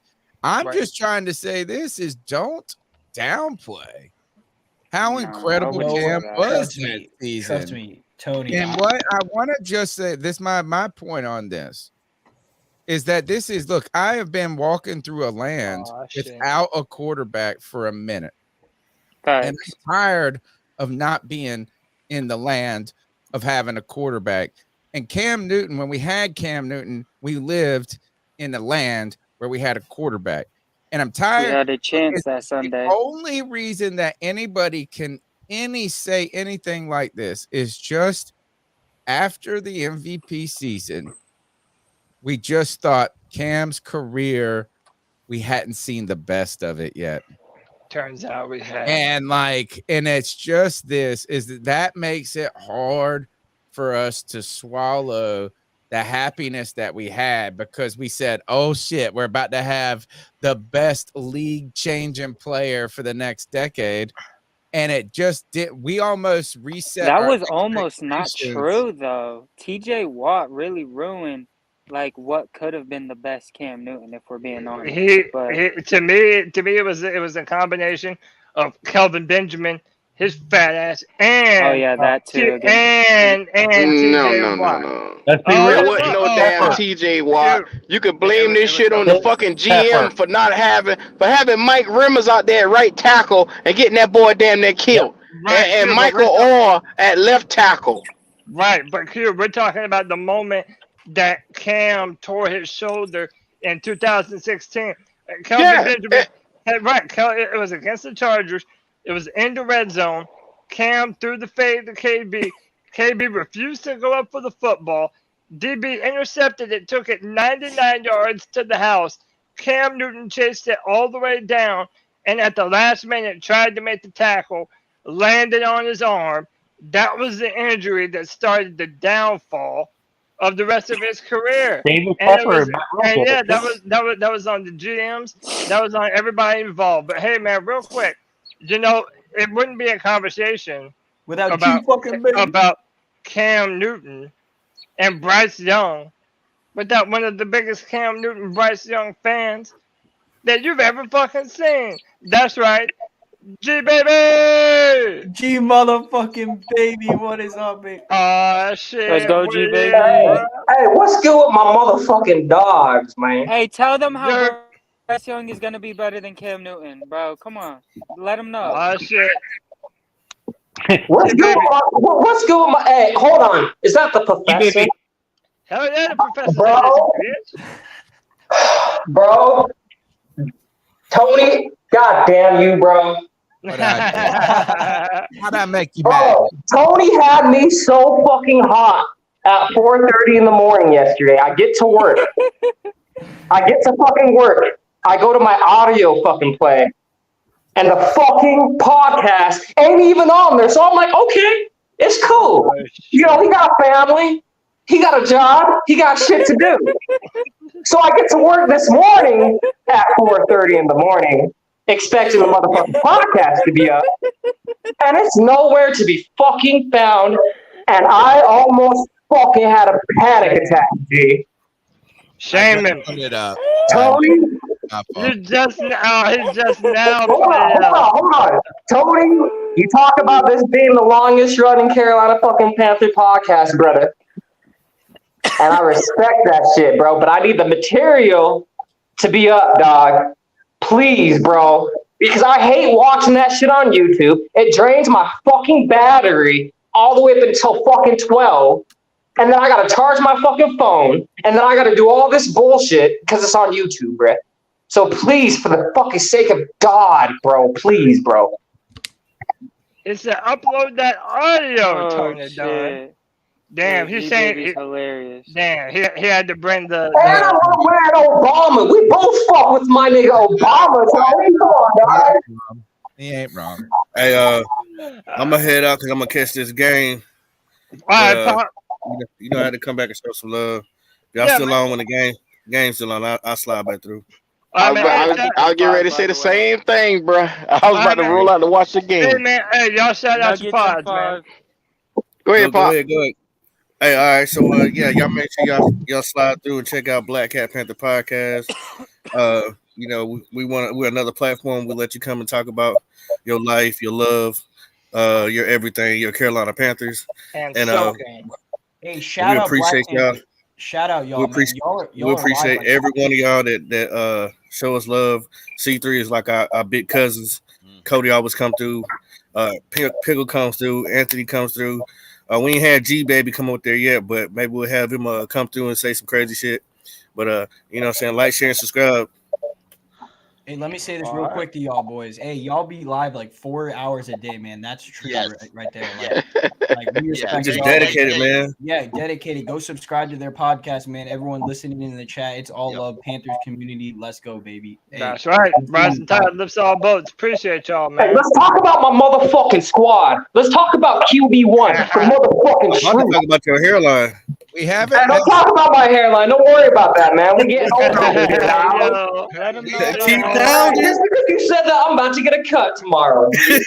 Keep down. I want you to leave all the talk. We haven't talked about QB1 yet. About the announcement, have we? Well, yeah. So no, we haven't. Bryce Young has been officially moved. So what? Who got this picture? It looks like a damn. We got. I'm about to play a video. Chinese satellite right here. No, this is real quick. It's a hot air balloon. Let me play this video. This is from the Panthers Blueprint, a brand new trailer. Check it out. I think every coach and every player always feels like there's unfinished business. That saying, keep pounding, it affects anything in life. You know, keep going. Don't stop, never quit. Because you never know, it could be on the other side of that tunnel. You went undrafted? Yeah. Mindset. What year is this for you? 11. Had to be a mindset. Yeah. Just think about how many guys they drafted to take your position. That's what you do it for. You do it for your family. So You did this. if that's our conviction, guys, we have to do it there. Yeah. This is what we need to do. Going up and giving up what we gave up. It's an aggressive move. That's our philosophy. We're aggressive. He didn't blink. He caught the ball and made the read at the same time. Somebody's got to run the show out there now. Come on. You crying already? Deuce is not even keeled.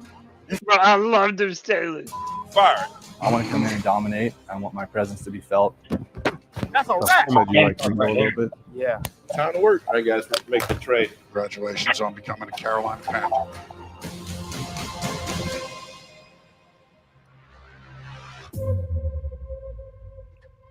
Panthers Blueprint. Oh, that shit was fire.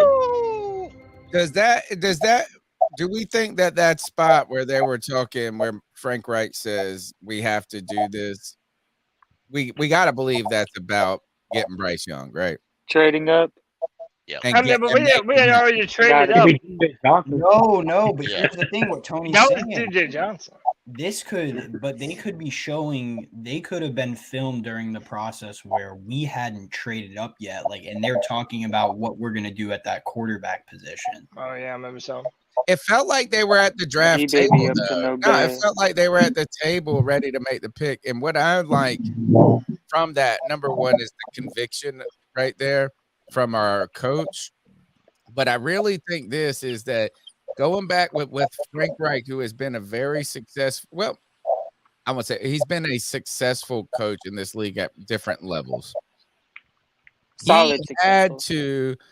He did the veteran quarterback cycle in Indy, and he had some success with it. What I like is he said, man, I know what I need different this time. And this is what I want. I felt like he was the one leading that conversation. And that makes me more excited than if anybody else would have been. David Tepper, we know that mug's been thirsty for that shit since the beginning. We got Scott Fitterer, who needs to make sure that he proves he can keep his job. Frank Reich is going to have his job for a minute. And he said, this is what I wanted. He said, we need to do this. Bro, I'm telling y'all, Bryce Young's already slept with Nicole Tepper, man. That's just these man, God, you motherfuckers don't even realize what we have. That's I'm so giddy right now because you motherfuckers don't even realize, bro. You guys don't even realize, bro. And you know what? I'm gonna up the ante because our defense sucks ass, and we're not gonna get any better. So I'm gonna up the ante. Bryce Young's gonna have 4,300 yards passing now, and I'm gonna add on a few extra TDs, which makes it 33. And I'm gonna fucking make it, let's say between 5 and 8 interceptions for your ass. And that goes along with 4 more rushing TDs, bro. And someone said he's going to be better than Cam Newton. Who said that? We all that was JJ. That was JJ. JJ? I did too, G. JJ, and we're right. I think you're right. Yeah, that's right, motherfucker. We're right. I think you're right. Yeah. And I'm going to tell you why. I'm going to tell you why. If you give Cam Newton this team, oh, of course, Cam Newton all day. But what Bryce Young is walking into in this offense and this coaching staff, bro, Bryce Young don't even need the fucking coaching staff. That's what y'all don't even understand. The coaching staff is just the cherry on top with the truth, baby. Come on, bro. Steve Smith and Greg Olsen and Jeremy Shockey in double trouble. Yeah, I mean, but I think what he's saying is that Bryce Young, and if you listen to the beat reporters and everybody that talks about it, Bryce Young has looked incredible. I mean, hitting DJ Chark in the back of the end zone, Terrace Marshall Jr. You guys, they never talked about Cam this way. His entire 10-year career within Carolina, bro. They've always hated Cam. In training. I'm the biggest Cam fan. Cam Newton is my favorite player of all time, bro. He's my favorite player of all time. But I'm going off what my eyes, bro. I'm not stupid, man. I'm a very intellectual motherfucker when it comes to football. Cam Newton couldn't even sniff fucking Bryce Young's jock strap when it comes to precision passing, leading the fucking receiver open and hitting it on a fucking dot, bro. And Cam Newton's my dog. Cam Newton did it his 2015 season when he was hitting Ed Dixon in the back of threading that shit to Ed Dixon in the back of the end zone. Cam Newton can do that, but Bryce Young can consistently do that. And that's the difference between Bryce Young and Cam Newton. Of course, Cam Newton is this physical specimen, bro. We know what we're getting from Cam. Facts. I love Cam. I love Cam, but if we're talking about precision, like passing the fucking football, Bryce, bro. Plus, we have to shouldn't we hope that Bryce is better than Cam too? Because then that means our team has a better shot of winning. I was surprised how much Pickle was really like on our side though when he was like saying how Cam Newton wasn't just this god amongst boys in 2015. And just and everybody has a point. What I'll say, and I know this is a losing battle. First team. I know this is a losing battle.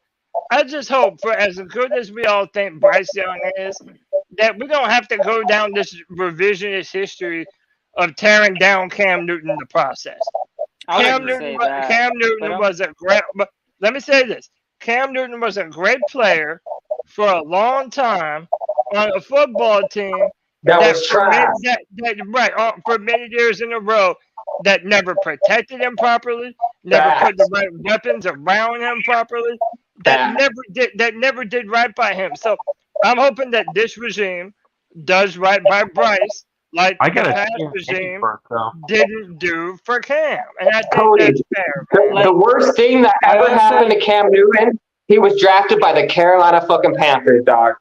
Bro, if he went to the Cowboys, he would have been a fucking. I'm just being honest. The worst thing that ever happened to Cam Newton's career was Carolina, bro. We didn't do shit for Cam. Hey, bro, so y'all know this is when the debate starts. Go ahead, JJ. Then I'm going to introduce somebody. Bring Twan's big ass out here, man. JJ, you're going to go. Up here, bro. All right, JJ, you had your chance, man. I got to introduce him. I gotta see Bryce Young in the game before I. This man's about to bring the debate. I know he's about to have some issues with something that was just said, but hey, we're here for it. Twan Dunn, what up, bro? What's up, Twan? Oh shit. Twan some Andy Dalton, man. He about to throw hands. I'm getting tired of listening to the fucking blasphemy, man. I'm with you. Hold on.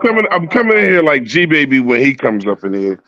You guys are out of your fucking brains to already be saying that Bryce Young is gonna be better than fucking Cam Newton. You have lost y'all ever-loving shit now, man. Hey Cody, let me get next go real quick, please. You guys are absolutely on fucking heroin. If you think he's gonna be better than fucking Cam Newton, it's some strong stuff though, Twan. MVP Cam Newton, this dude ain't played a fucking down yet. And you guys are already, man, you guys have absolutely lost it. How consistently in Cam Newton's 9-year career of playing was he playing at 2015? Bryce Young hasn't played a down yet, JJ. You have absolutely lost it.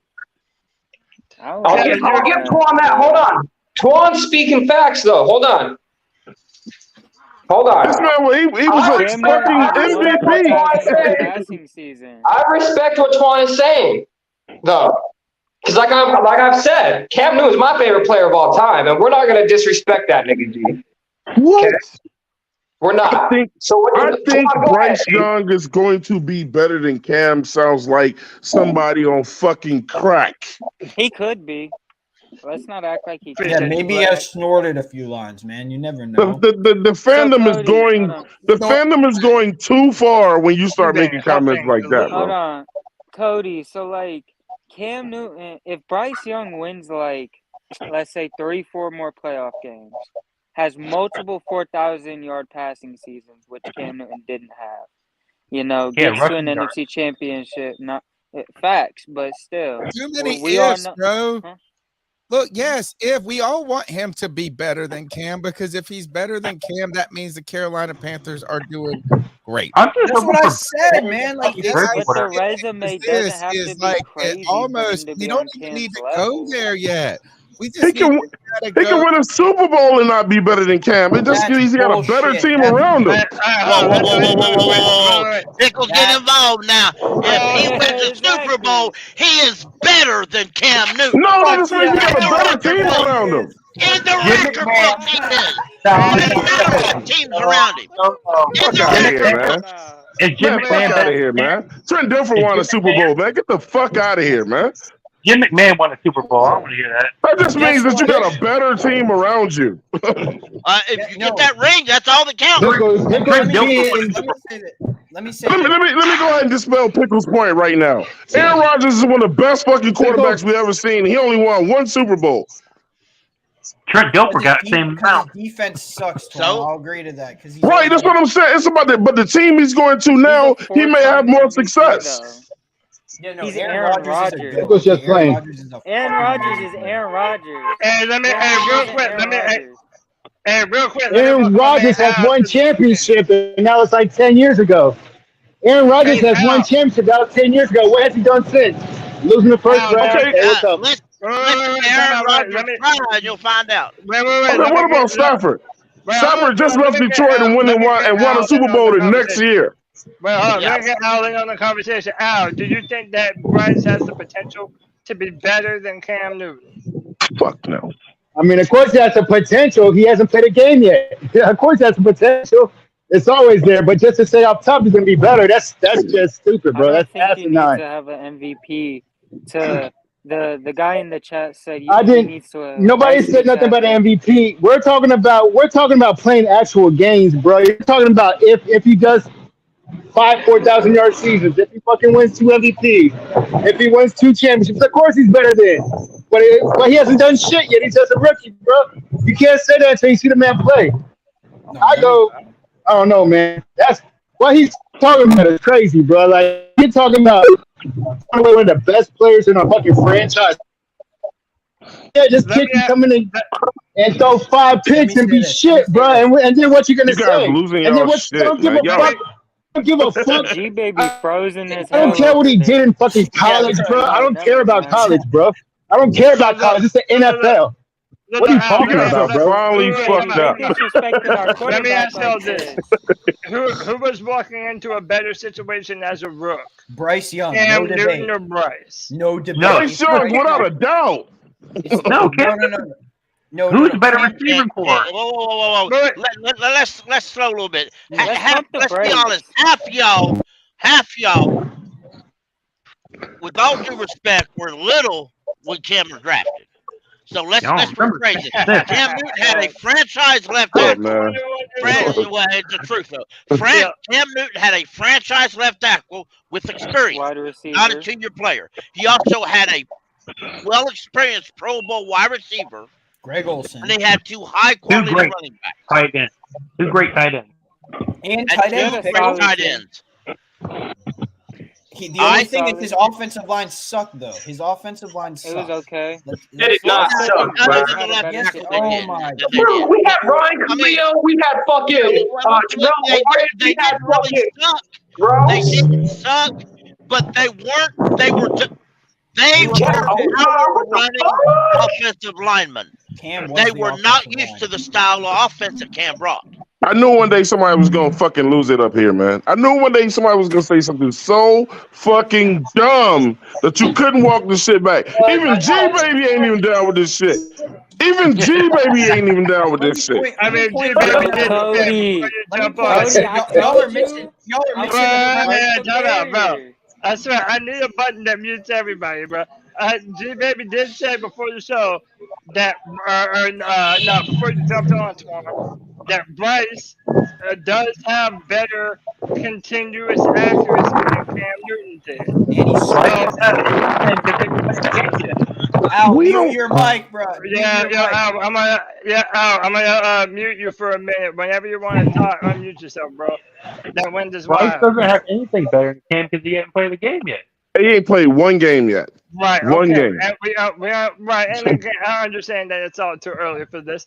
I'm just saying right now, and again, it's been a lot of years since we drafted Cam. As of right now, I feel like the hype around the potential of Bryce, maybe it's even more so than what Cam was when Cam was drafted. It's too much, Cody. The hype is fucking ridiculous now. Let me say this. I agree because when Cam was drafted, there were a lot of people that said a black man can't win a Super Bowl if he's a quarterback. Yep. I would answer. Now, when Cam was drafted, a lot of folks said that quarterbacks shouldn't run all the time, and you can't win in the NFL doing that. We ran all over motherfuckers. Without Cam Newton, you wouldn't have RG3, you wouldn't have Jackson, Kyler Murray wouldn't be running. Any dual threat quarterback in the league. Wasn't Michael Vick a quarterback? Randall Cunningham weren't the No,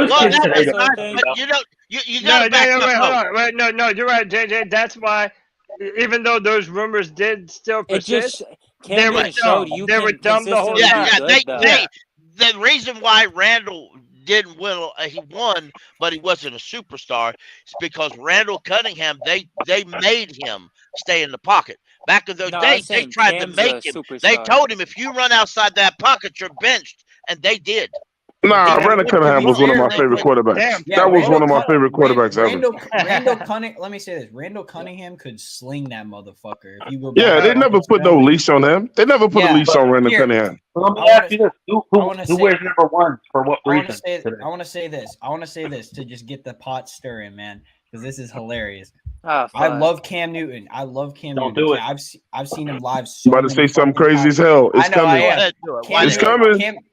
I don't give a fuck. Cam Newton is Superman and Bryce Young is Batman, but I take that strategical motherfucker over Superman any day of the week. Give me Bryce. Cam Newton is literally built like Superman, though. He's literally built like Superman, though. That motherfucker, no quarterback has ever looked like him. That's why I said profile picture. He is Ant-Man. He is Ant-Man. But can we also say this? Can we also say that motherfucker is fucking Pokemon or some shit compared to Cam, bro? One thing that I feel does need to be said, man. Bryce Young has essentially been groomed to be a quarterback in the NFL since he was a child. Like, this man, that is all Bryce Young has been doing for what, damn near over a decade now? He's the chosen one. Yeah, bro. Everything that he has done has been in comparison. Man. What was that quarterback in the 80s? And as of right now, it's not too big for him. Right? The truth. I'm talking about. I'm gonna tell you right now. I'm gonna tell you right now. If Bryce Young, Twan, let me hear Kev. Go ahead, Kev. All right. The quarterback in the 80s. I can't remember. There's like they made a documentary about him because he's got worked since he was a child. Because his dad overworked him. He's a ginger. What's his name? Start with an M. Oh, Daniel Bonaduce, baby. No, he was it started with an M, but they're like in the 80s. His dad constantly fucking had him work 7 days a week throwing the football. But, yeah. Oh, Marv Marinovich. Yeah. Did he play for the Reds? Don't say he prepared for childbirth. No, I don't know if Marinovich ever played in the NFL, but his dad was I think he got drafted. hardcore trying to groom him to be an NFL quarterback. He went Joe Jackson. Hey, Cody. Yeah. I gotta head out, so I did want to say my last thing real quick. Yeah. Go ahead, JJ. Yeah, JJ, you need to head out. Yeah, come up here, poor gas. Hey, no, chill with Jay. I see that. Before I said it was He get ready to go to AA meetings tonight. Hey, JJ's the homie, man. JJ's the homie. Some therapy, bro. Twan, We just messed with you, JJ. JJ going to fucking something anonymous tonight, bro. That crazy shit. He been. Go ahead, JJ. Let me know what you got. Don't worry. We'll keep this energy though. Whenever Bryce Young ends up being multiple times Super Bowl champion, it's so cool. Like that. Anyways, no. Back to reality though. Just expect 4K, 28 and 8 from Bryce. Efficient, solid. He's going to be cool, smooth. Jonathan Mingo, Magic, should I say? He's wide receiver 1. I'm trying to tell y'all, it's not TMJ, it's not Thielen. Just remember that whenever it's the season, and he's getting 1K. Hey, I'll give JJ. Hey, I'll give you that. I'll give JJ. Hey, can I remind everyone that Cam Newton, his rookie year, had 36 total touchdowns? Oh, facts. He was a stud. Absolutely. The motherfucker was rookie of the year. He broke couple records that year, man. Oh, Kevin, do you know what? He already started off making Bryce Young got to live up to some crazy shit. Bryce Young is not going to do what Cam Newton did in his rookie year. Y'all can fucking forget it. He can't. He's a different style quarterback. That's like comparing Michael Vick to Tom Brady. That shit never gonna work. It's just two different styles. When Cam Newton came in the league, there was never a quarterback who could do what he could do with the size he did it. That was just never happened before. Bryce Young at the same time, people, even Bill Polian compares him very strongly to a more experienced or smarter, not more experienced, but a little smarter Drew Brees. So I mean, I dare to say, Bryce Hey, Young. pickle. probably Tell me what. Tell me. Keep talking. Pickle. Tell them what. Pickle. Tell them what you were telling me about what Bill Polian was saying about Bryce Young on whatever you were watching. Yeah, I was listening to NFL radio, and Bill Polian comes on, but he's like 20 minutes and then he's off, and he'll come in the next couple of days for 20 minutes, and that's it. Well, today he was on for 4 hours, and it was really cool because Bill Polian, he lives just a couple hours from the stadium. And Bill Polian said before the draft, this was the best quarterback in the last 2 years, with no exceptions. So it must be right because he said it. It must be right. Yeah, no, he said. I mean, Bill Polian's a Hall of Fame GM. Bill Polian said. Bill It don't Polian matter for nothing. Said that Bryce Young. I want to get this exactly right. Yeah. Bryce Young. He's a go. Damn, Cody. Well, you had told me like they compared him to Drew Brees coming out. They compared. They compared. He said Drew Brees. He said at the age where Drew Brees became a starter, compared to Bryce Young is smarter than Drew Brees was. So he said Bryce Young will more than likely have a much better career than Drew Brees has ever had. Your era too. Because but Drew Brees is more accurate his rookie. He's more accurate than Drew Brees was his rookie year. Hey, do you know how many fucking records Drew Brees has? All the titles, all the hardware.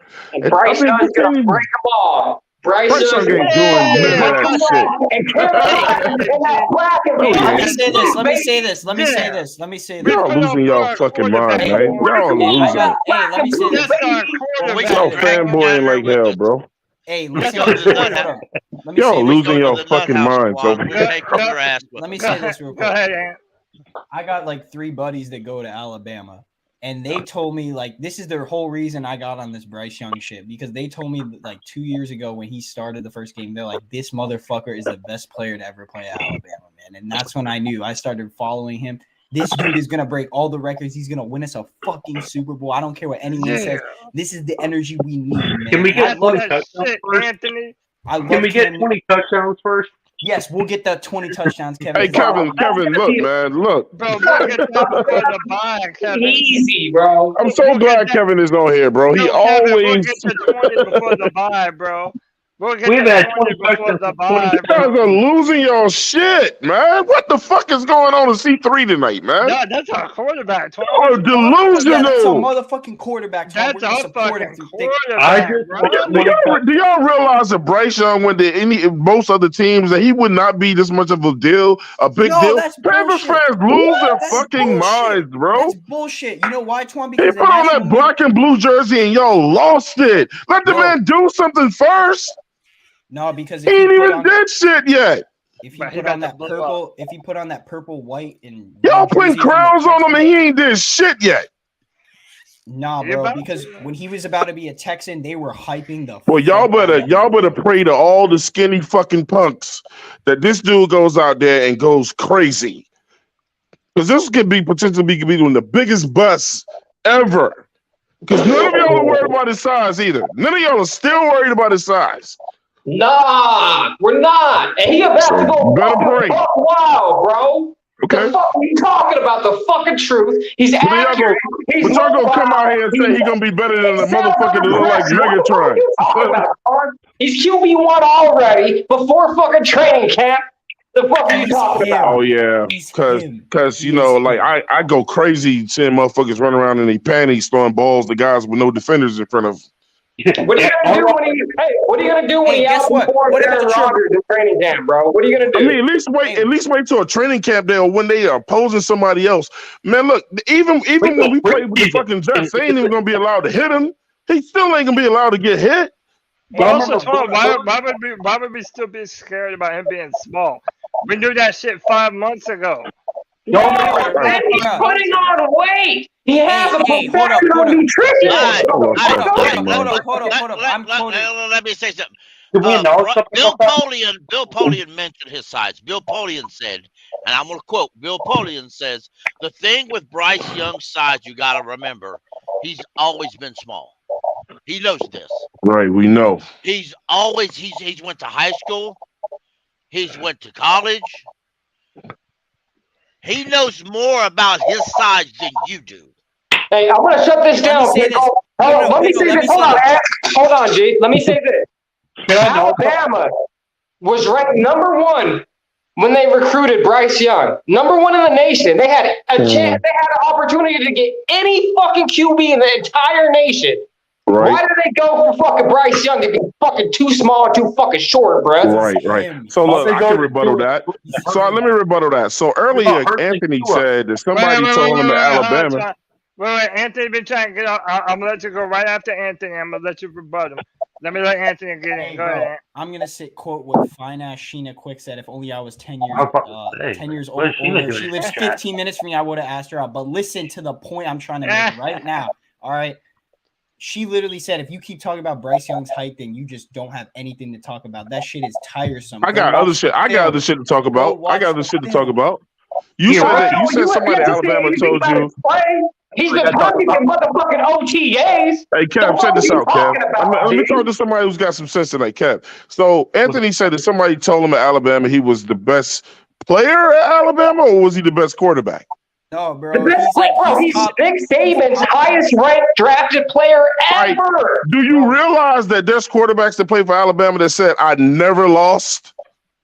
Ever. Bryce Young, okay, look at Bryce Young's team. Bryce Young lost 2 games in one season, which is what most quarterbacks can say, I never did that. I never lost 2 games. That's true. Bro. Nah, bro. He lost 3 total games in his college career. I know, but most quarterbacks that go to Alabama can say, I never lost, but I lost 1 game. That was it. And you know why, Twan? Because they were on way better teams, bro. Go back and watch the. It's Alabama. It's a team full of 5-stars. No, Pickle knows when they played Tennessee, Hendon Hooker shredded their defense in the asshole, bro. Because Tennessee was better and they got outcoached. Why are you talking about college? No, it's because he's in the big boy league. So Pickle, what they're saying is something was wrong with Tennessee. That something had to automatically be wrong with Alabama if Tennessee beat them, because ain't no way Tennessee could ever beat them. No, hey man, let me welcome my man Chuck to the Friday Free for All. What up, Chuck? How's it going, man? Friday doing? What's up, Chuck? How you doing? How you doing, bro? What's up, Pickle? What's up, Cody? What's up, man? Hey, man, tell me how you feeling, man. Everybody's saying Bryce Young is looking incredible. He's already been named the number MVP 1 quarterback on the roster. Yeah. And who's leading the argument, Kevin? Cody himself, right? I mean, hey, man, that's Twan, this is what you gotta understand, Twan. Listen. I might be a podcaster. I might be an analyst.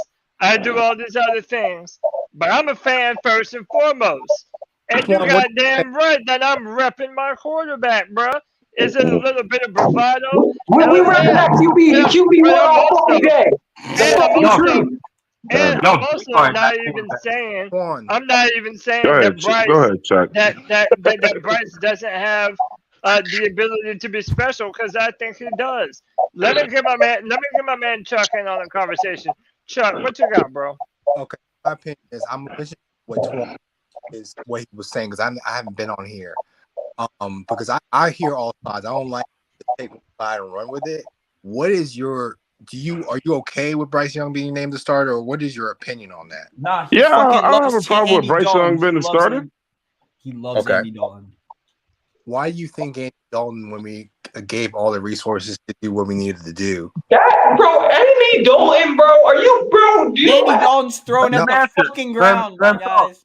Let him talk. All right, so listen. You should hear the back. You should hear the backstory of why I came on here. I came on here when they started saying that Bryce Young, and I'm not saying all of them were saying it because Kevin wasn't. I'm not delusional. When I heard people saying that Bryce Young is going to be a better quarterback than Cam Newton, and he ain't played a down. Yeah, who said that? Hey, Twan, you gotta understand we're fucking around, G. We're just hyping. Take your pick. That's all it is, man. Like we're just hyping. No. Well, I mean, honestly, it could happen. Content matters. That's why you should have heard me when I came out. I'm gonna go to I could join the XFL tomorrow. I'm gonna go to Pickle, but before I do, shout out to Red Swarm, a Falcons fan, y'all. Coming in here saying, just listening in, I can tell Twan has never watched a full game of Alabama or SEC. Who cares? It's college. Red Swarm came in swinging, bro. Yeah. Okay. Ass fucking FSU. So let me tell you something real quick. Let me tell you something real quick. Let me tell you something real quick. It's a sad ass day. It's a sad day when you guys let Falcons come on a Panther show and you riding with a fucking Falcons fan and what he's saying and trying to tell me that a punk ass Falcons fan is letting me have it. Hey, what the fuck, man? Who's hosting the show, Twan? You know what? My Florida State. We beat the shit out of LSU at the beginning of the year. No, we're not doing the college shit, but we're gonna go down a rabbit hole. But Cody, you just literally let him bring up college. Okay. No. He donated to the stream, is what I watched several SEC games, mostly when my team was beating their ass. Hey man, Red Swarm might be a Falcons fan. Dude, FSU would finish last in the SEC. What are you talking about? Man, guess what though? We're going to get to find out because we're going to the SEC. Well, listen, I told Pickle. Pickle can go next, and then I'm going to let Chuck get into some more of his conversation. Go ahead, Pickle Brian. Listen, Bryce Young could be better than Cam. Bryce Young could end up being the best quarterback who ever lived. But at the very same time, at this current being, so could Hendon Hooker or any quarterback that's ever been drafted. Mr. Irrelevant could turn out to be the best football player who's ever walked the planet. We don't see the future. We don't know what any of these players could be, what they can't be. All right? Just because somebody has an opinion is their opinion, and they're right to have their opinion. And on this podcast, we accept fans from all 53 teams. We accept dumb fans. We accept all fans. Hey, you come in, and if you show that green, you'll see your name and your message at the bottom of that screen. Hey, that's right. And if you want to give $100, you just go right ahead and do it. Hey, and if you want to give me any money, you let me know, and I send you my email address. Prove your point. Donate $100. I'm on Twitter. Hit me up on instant messages. Panther Pickle. I take all forms of monetary money. And I can be bribed. You want me to say, go Falcons out for a couple hundred? I'll say any damn thing you want. It better be a few thousand. A couple $100. Go for it. Yeah, to bump it up. It has to be a few thousand, Pickle. I like that idea better. Yeah, go ahead, Chuck. More informed about the situation because, yes, Bryce can be better than Cam in accuracy-wise because Bryce is walking to a better situation than Cam. Cam walked in the situation with a defensive-minded head coach. Cam walked in the situation and being like, oh, a coach, let Cam do everything. And this is basically what it was said in not giving receivers. His best receiver was Steve Smith, an aging Steve Smith, and a coming-to-age DJ Horn. Dope that year. And he has Bryce has an offensive line this time. Like I said before, next year, here's a great wide receiver yet. They still haven't, I know it was a pipe dream. They still haven't signed Jefferson. They still haven't signed T. Higgins. They said they was going to sign T. Higgins. That hasn't come to fruition yet. I don't think Cincy is going, I do not believe Cincy's owner, who's a cheapskate, is going to pay T. Higgins, Jamar Chase, and Joe Burrow. It's not going to happen. I believe T. would be available next offseason. I'm sorry, but I would love to have that rookie Cam Newton offense the past 3 years. That was no dog shit offense.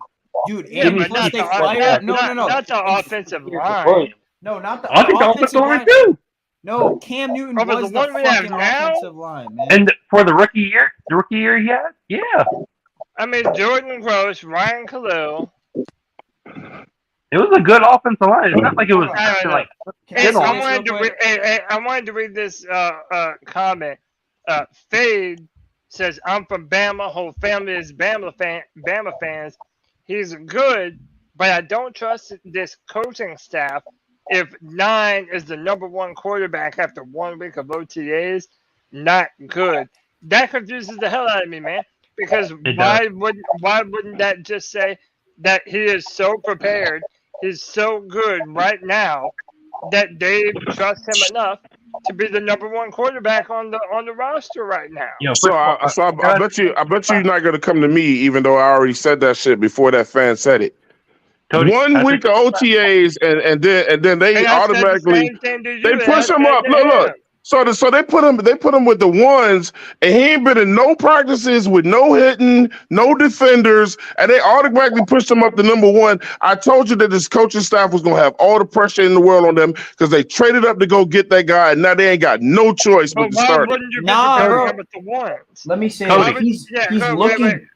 How do you get, hey Kev? How do you get pissed up to the ones and you ain't even fucking played against no defense yet? Hold on, so we got Kevin DeAnt. Go ahead. I just want to acknowledge something. Anthony felt so guilty about talking bad about Cam. He's got his profile picture now as Cam. Dude, I did that. Yeah, I did that on purpose. How did anyone just not realize that shit, bro? I love Cam Newton. My thing is, and then I'm gonna let Anthony go. Why would you not get your quarterback as much time and as much reps with the #1 as possible?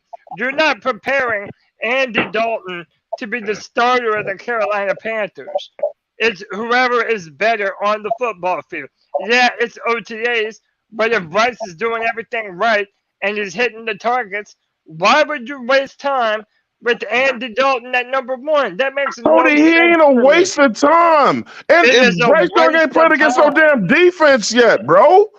And neither would Andy Dalton. Cody, you out here talking every week about how you like this pass and that pass that he makes.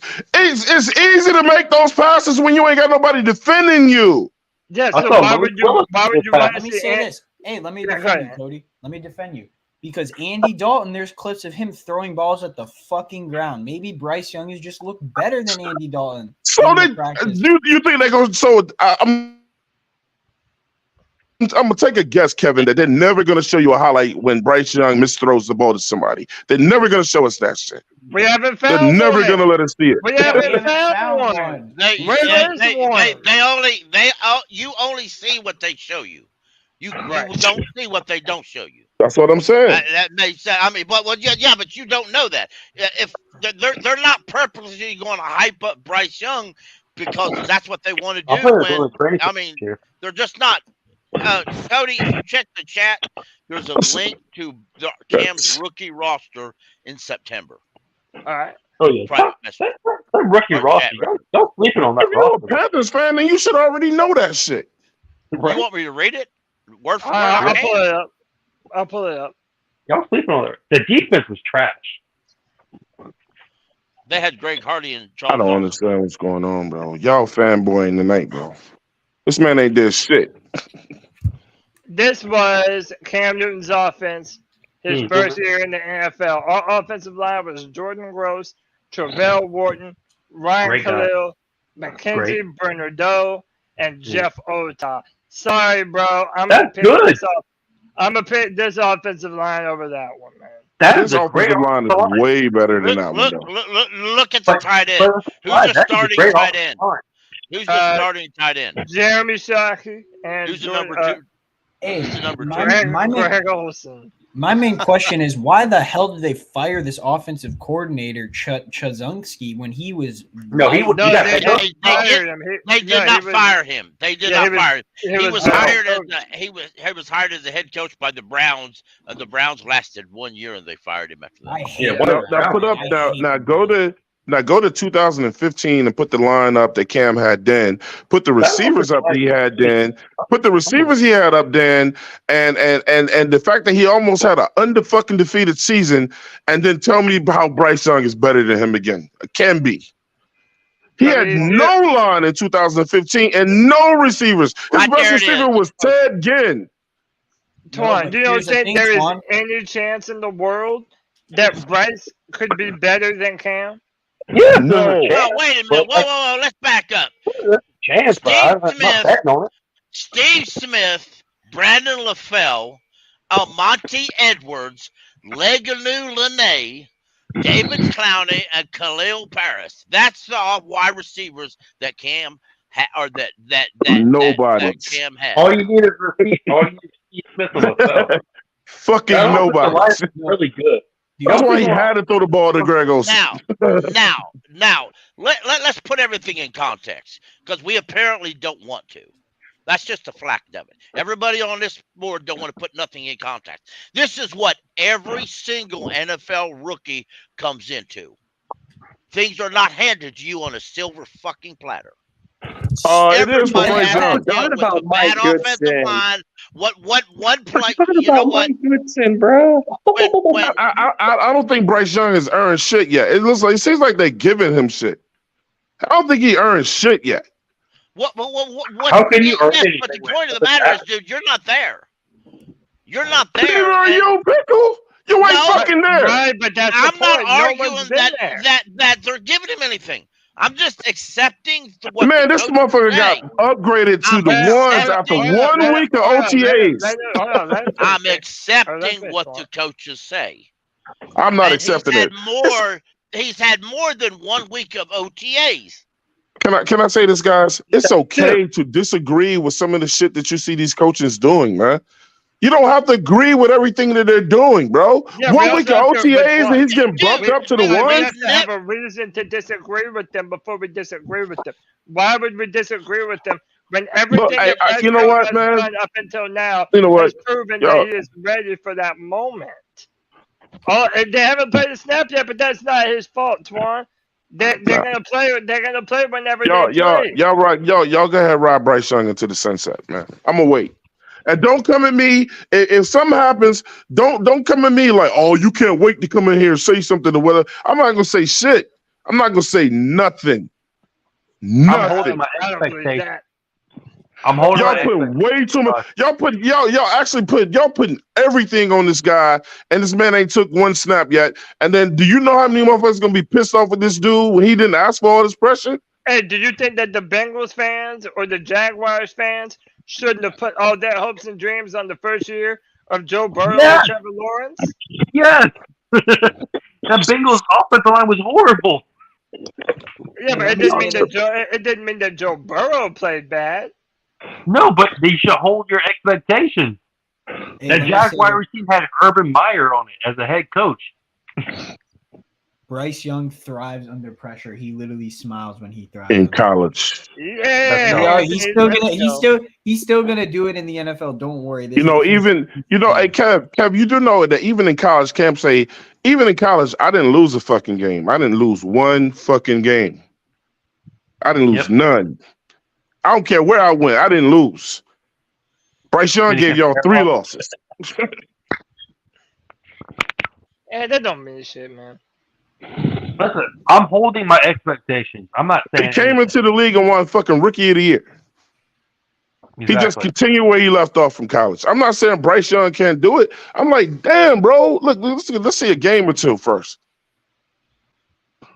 All right, so then if we're saying that he can do it before we've seen him have proof of doing it, then if he does live up to those expectations, then we're not wrong for gassing him up. I mean, yeah, he has to go out there and prove it, man. But every time that Bryce Young has started for a football team, he starts breaking records damn near right away. And everything that we've seen thus far, I have no reason to expect anything different. I'll even go as far as to say the offense is by far going to be the better part of our football team this year. So, Cody, hold on. Between the offense and the defense. If he has like a mid rookie year, like 3,000 yards, 15, 17 touchdowns. What are you going to say? I'm going to say it was year one. Exactly. That's what I'm going to say. Like, no That's what I'm saying. It's like, yeah, I'm and not this putting is what expectations on. but look, this is what I was telling Anthony the other day. I don't mind overshooting my expectations because it just means I'm a fan that believes in my quarterback that we drafted number 1 overall. If he doesn't live up to those expectations, he doesn't have to win a Super Bowl in 1 year for him to be worth the number 1 overall pick. What? I mean, he just doesn't have to. Hold so on, what the hell if he don't do it? But y'all are claiming he will.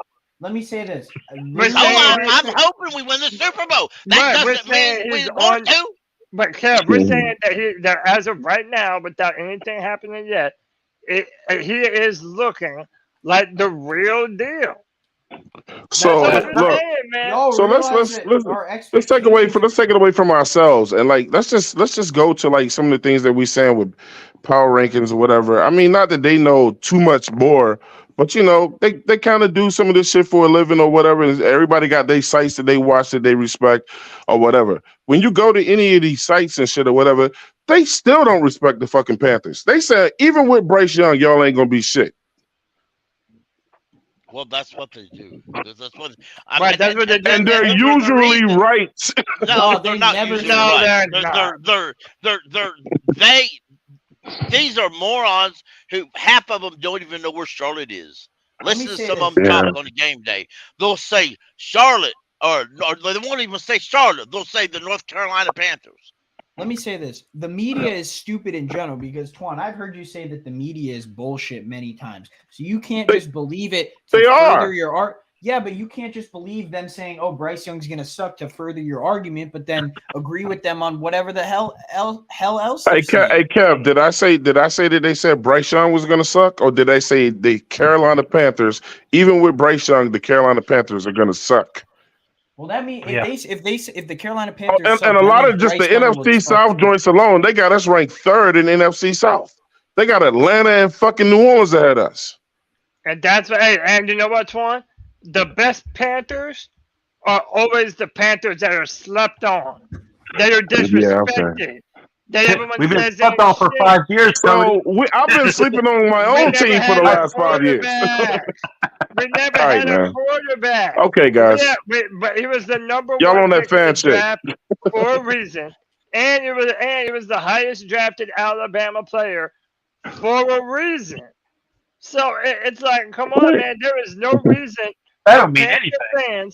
There is no reason for Panther fans not to be bullish on Bryce Young going into this season. You can be excited. You can be excited, but don't say, "Oh, he's going to be better than Cam Newton his rookie year. He's going to be better quarterback than Cam Newton." I can't even say that. I haven't seen him throw a ball yet.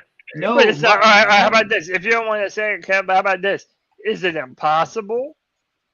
Yeah, nothing. Pickle just said nothing is impossible. Is it impossible? It's possible for me to. All right. As of 5 days ago, I've got PFF's power rankings up. He said power rankings. They got the Kansas City first, which we expect that. They got the Eagles second. They got the San Francisco 49ers third. They don't even know who the hell their fucking quarterback is. Where are we at, though? Where are we at on that list? I ain't got that far yet. Exactly. Time out. Wait. Where are we? Wait, hold on. Let Pickle look that up. And in the meantime, let me bring in the brand ambassador for the C3 Panthers Podcast. You know him and love him. He's always putting out great art all over Twitter, repping C3 Nation. It's my man, D's Ill Scales. D's, what up, brother, man? What is going on, C3? Are we having some fun on a Friday night or what? Let's bash some heads. You know we have come on, Friday. Yeah, let D's come on here and add to this. It's a free for all. All right, I found it. All right, wow. Let me 20-something. let me get D's in on this conversation. I know he's been waiting for this moment, so let me get his thoughts and opinions. We went down a rabbit hole, D's.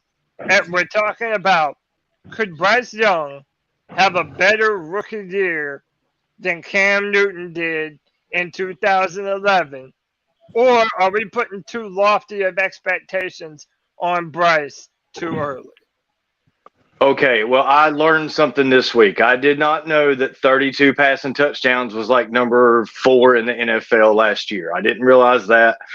And I know I said Bryce Young 4K last week. I'm sticking to my guns. I still think he can do 235 passing yards per game to accomplish that 4,000 passing yard mark. Yeah. However, the touchdowns, I'm going to bring that down a tad. I'm going to adjust my prediction and say 28 maybe instead of 32. Let's bring it down, maybe somewhere between 25 and 28, because I've also been thinking hard about the running game this week.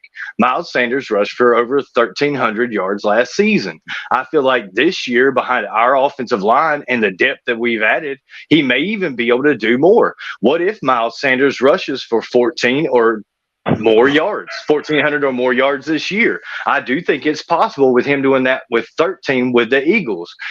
We're going to have a really fancy offensive playbook that's 40% Thomas Brown that comes from the Rams. We may see plays like jet sweeps up the middle to Laviska Shenault. I feel like he's going to fit in as a gadget receiver at number 5. Mingo is probably going to be our number 4 and get less play-in time than Shenault at our number 5 position. So I have somewhat tempered my expectations for Bryce Young, but some of these marks I still feel like it's very reasonable for him to hit, even though some may feel that he's going to be injured in the preseason. Okay.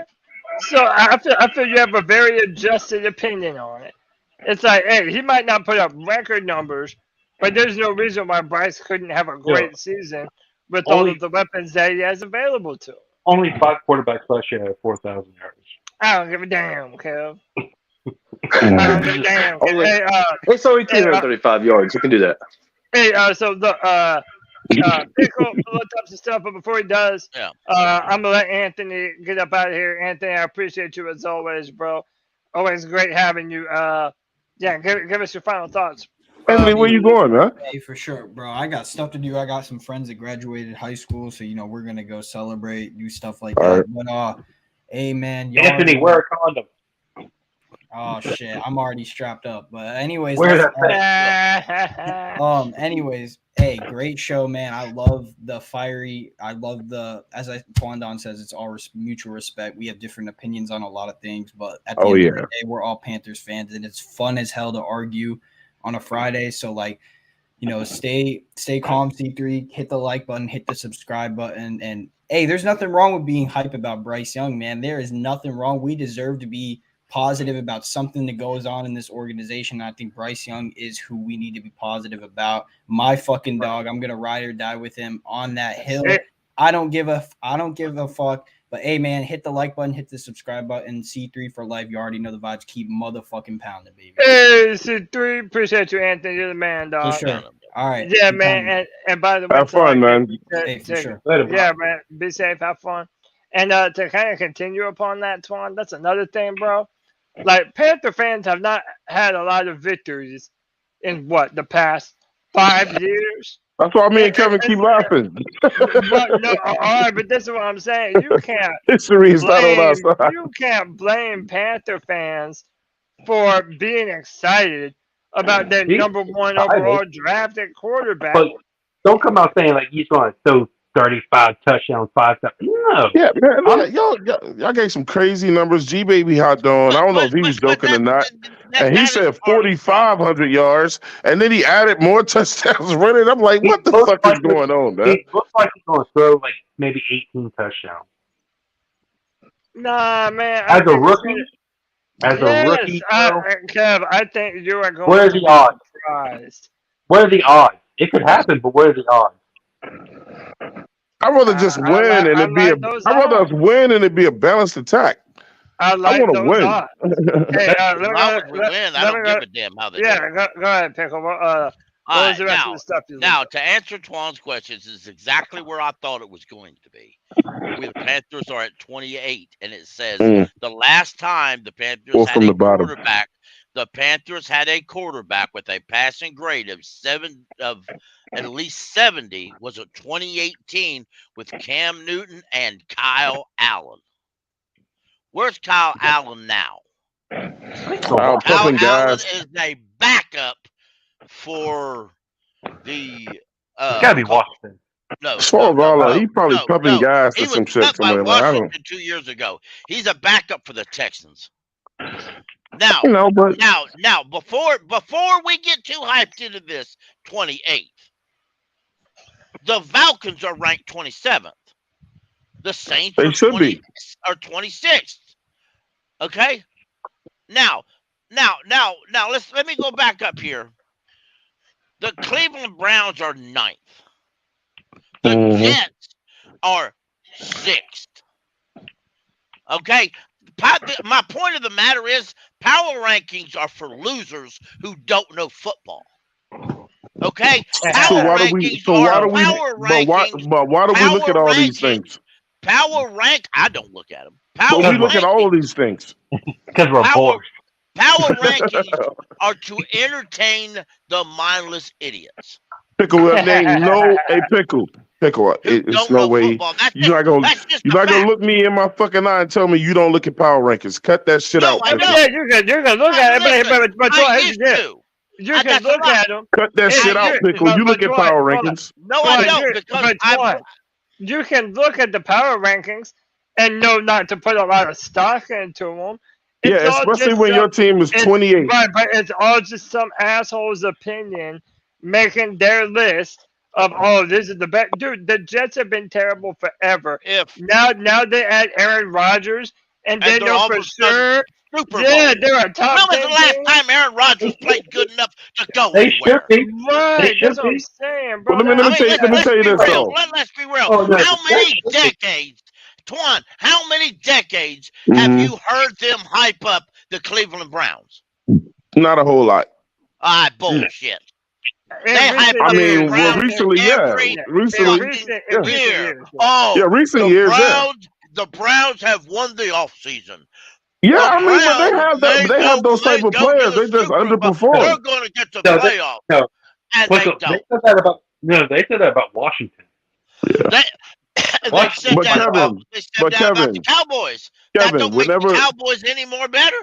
But whenever we were ranked whenever we were ranked in the top 5 in the power rankings, then every Carolina Panthers fan said it was right. Yeah, it was right then, though.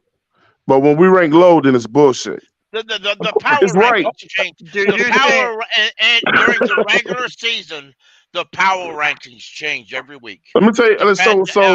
Depending on who sucked, who bought off a referee and who didn't. So if we went 5 or whatever. Wait, let me ask you this: do you think if the Panthers had traded for Aaron Rodgers and the same roster, that they would have us as a top 10 team? Our power rankings would have went flat straight to the top 10, of course. Yeah. Yeah, bro. Really? That's kind of like this shit is hard, man. Of course, you know he would. The power rankings don't even contribute. The idiots doing the power rankings don't even know the fuck. Hey Kevin, I'm about to test this. All they know is what they read on ESPN. I'm about to test this room. Hey Kevin, it's time to put it to the litmus test. I'm about to test this room. So if we can free and clear do it right now, free and clear. Trade out Aaron Rodgers for Bryce Young. Would y'all do that? Fuck you. No. You can see it. Absolutely not. Kevin, that's delusional. Aaron Rodgers is. Twan, you haven't been listening to me enough. He's an old man. Kevin will tell you I've never liked Aaron Rodgers. Who won the MVP last year? It wasn't last year. It don't matter. It was Mahomes, right? But who won it 2 years before that? Aaron Rodgers, everyone in the chat. It doesn't matter. Would you prefer Rodgers or Bryce Young? Put it in the chat. Let them know. Bryce Young or Aaron Rodgers. This time last year, you can go to videos and look it up. This time last year, Twan was screaming because the Carolina Panthers didn't trade for Russell Wilson. Well, Green Bay had shit receivers. No, man, you got the wrong person. I ain't never liked Russell Wilson. You got the wrong person. I don't like Russell Wilson. I thought his game was overrated, man. It wasn't me. Bryce Young. I see Aaron Rodgers. Bryce Young. Anybody putting Bryce in there is fucking delusional. They have no interest in winning. Hey, yo, watch what's about to happen. They don't want to win, Kevin. They don't want to win. Aaron Rodgers ain't a winner anymore. Listen. Let me show y'all what's about to happen. I'm about to welcome in somebody who's a Falcons fan, and he's about to sound more like a Panther fan than Twan is right now. Let me welcome my bro, Red Swarm, to the C3 Friday Free for All Swarm. What up, bro? What's going on, Cody Lack? What's happening, fellas? How you doing, brother? Welcome to the Free for All, man. Happy to have you, dude. Thank you, man. Hey, Twan. Uh-oh. Call him out. Twan. Let him know. Man, I don't talk to red birds, man. Don't run away, Twan. Don't run away, Twan. That's some sucker ass shit, man. But Twan, on the real, man, let me tell you something. I don't talk to dirty birds, man. Don't talk to me, then just listen. Yeah, I know you and Cody. I know Cody wore the jersey for a reason. Let my man get on. Go ahead, Swarm. Yeah, I just came in, so let me get my 3 minutes, man. Don't talk to me, just listen. I prefer you that way anyway, because you always interrupt the motherfucker. Hey, but Twan, on the real, man, I'm a football fan first. I love my Dirty Birds. I'm going to come on to your show, because I also subscribe to 704, just so you know. I like good content creators. So I'm going to give you your props. And let me make the same bet that I made to Cody the other day on Black Cat Panthers podcast, and I said C3. This is what I stand on. You talk that shit about my Dirty Birds. This is what I stand on. When y'all beat us in game 1 in Atlanta, both games, I said, no, listen to what I said. You're supposed to be listening now, not talking. When y'all beat us game 1, the first game of your rookie quarterback in the NFL, game 1 in Atlanta, I'm going to donate. Actually, I told Cody and them $50 on their podcast. I'm going to up that because I'm going to show you how confident I am. I'm going to donate $100 to each one of y'all's podcasts, man. Why don't you make it 200? Hey, man, don't look at Ken Force in the mouth, man. You're the man, Red Swarm. You're the man, Swarm. Since I said donate and not bet, I'm going to keep it at that point, right? But if we were making a bet, you know what I'm saying? We could open this thing up. But I said donate. Open it up. And that shows you how confident I am with what's going down week. Let's open up like a book. Now, Red Swarm is good. Yeah, my super chat earlier was just to make the comment. I did not introduce the college football conversation. Y'all was well into that. And I also caught you on Black Cat Panther podcast spouting off about FSU. It is what it is. You rep for your team. But right. I'm telling you, this is what Cody's talking about. My analysis of Bryce Young. I don't have a dog in this fight, man. I'm a Falcons fan. I'm looking to see what my quarterback, who did his thing at University of Cincinnati, is going to do for us. I think people hating on him. I really do. And they disavowing that boy's production at Cincinnati. But this is what I wanted. What up, G, baby? Yeah, I followed y'all. I know that they drafted your boy. So let me just give you a little SEC insight on the quarterback that y'all have. You talking about Cam, that day is done, man. He is what he is. That's that boy from College Park. So that you know I know what I'm talking about. I heard you talking about when your family got stuck down here in Atlanta for a while when your car went down. See, I listen. I follow. I listen. But what I'm saying, so you already know something about Come on, Swarm. You got to know that we all know Cam is from Atlanta, bro. Yeah, so what I'm saying is, and I love that boy, man, but now I'm talking about Bryce. I follow SEC football. I'm a diehard Georgia Bulldog fan. When I told Cody them, this is what I told Cody them. Y'all had the number 1 pick, the pick of the draft, any quarterback y'all wanted. The one that I was most concerned with y'all drafting out of AR, out of your boy from Ohio State, and Bryce was Bryce Young. And let me tell you why. Yeah, he doesn't have the same physical prowess that those boys have. But when you watch him play, if you go back and just stop talking out the side of your face, and if you go back and watch film on that boy, you will see him move like he has already been in the NFL, skillfully in the pocket. Just a step to the left, a step to the right. Y'all going to eat this shit up. You going to make all these Panthers fans. Hey, look, man. I'm not biting on that shit, man. Look, I love you to death. You know, it's mutual love with us. You are a fucking Falcons fans, and they gonna let you say set them up. He knows about make what them Bryce think did something. to his Georgia Bulldogs. He's a honey potter. He's a honey potter. I ain't biting. Three things we should all be able to agree upon as football fans: stats, facts, and the truth. Right? Can we agree on those three things? Yep. Stats, facts, and the truth. You pull the tape on that boy and you watch him play. You'll see the truth. His stats stand for himself. And it is a fact, man. People keep talking about how, and you know what? I'm going to get off of it. You're absolutely right. That's y'all quarterback. But listen, man, I'm just telling you, man, from an outside perspective, that might be the safe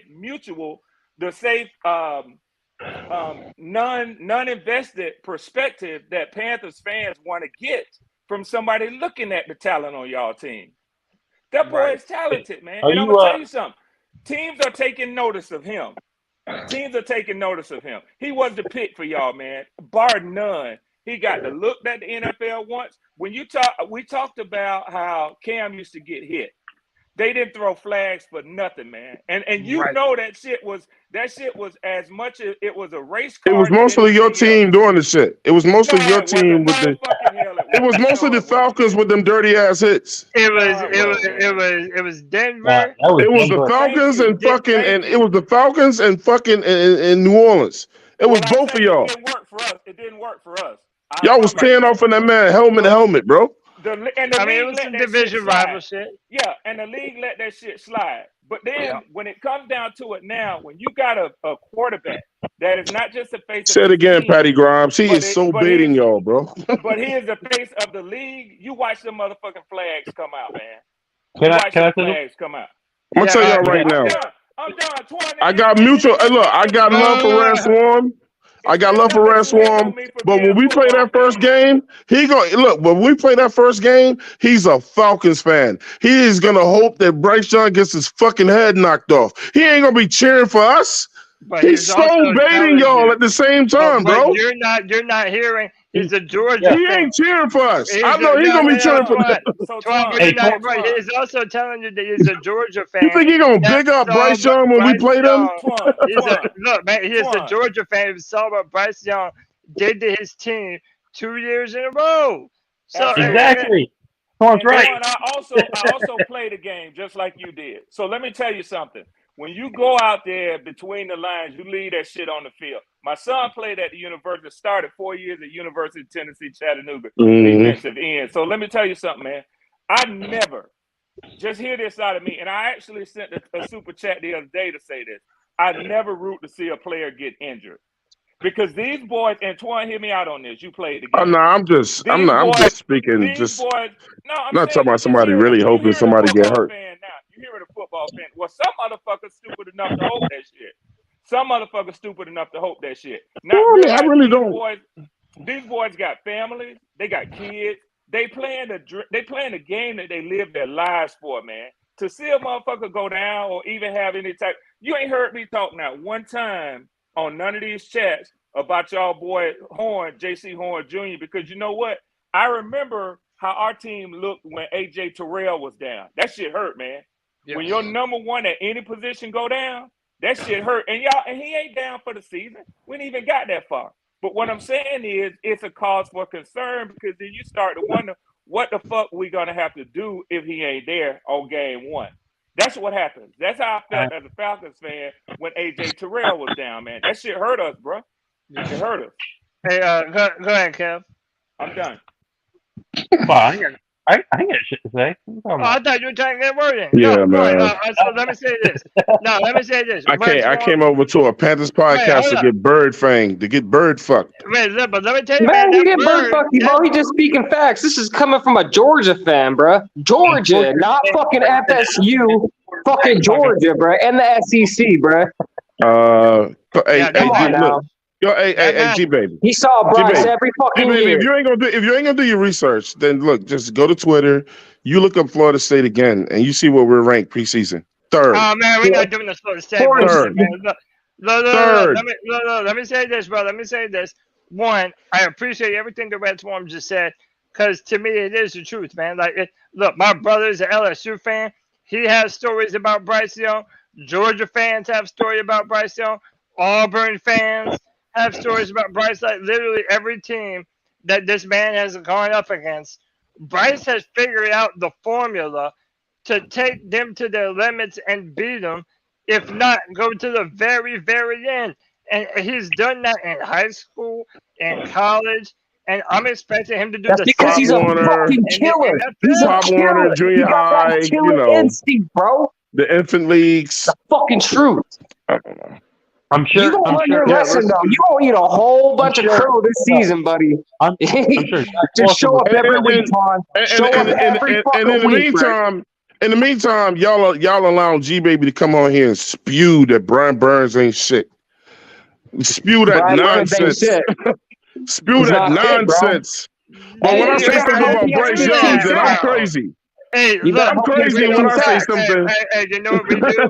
Hey, you know what we do over here at C3? We never tell fans how to be a fan. You can have whatever opinion you want, man. You just have to be responsible for that opinion when it don't go. Hey, look, but I love Red Swan, but you just not a Falcons fan to come here and cluck fuck me. Oh, so listen, let me do it. I'm a It doesn't matter. He's a Falcons fan. He's a football fan.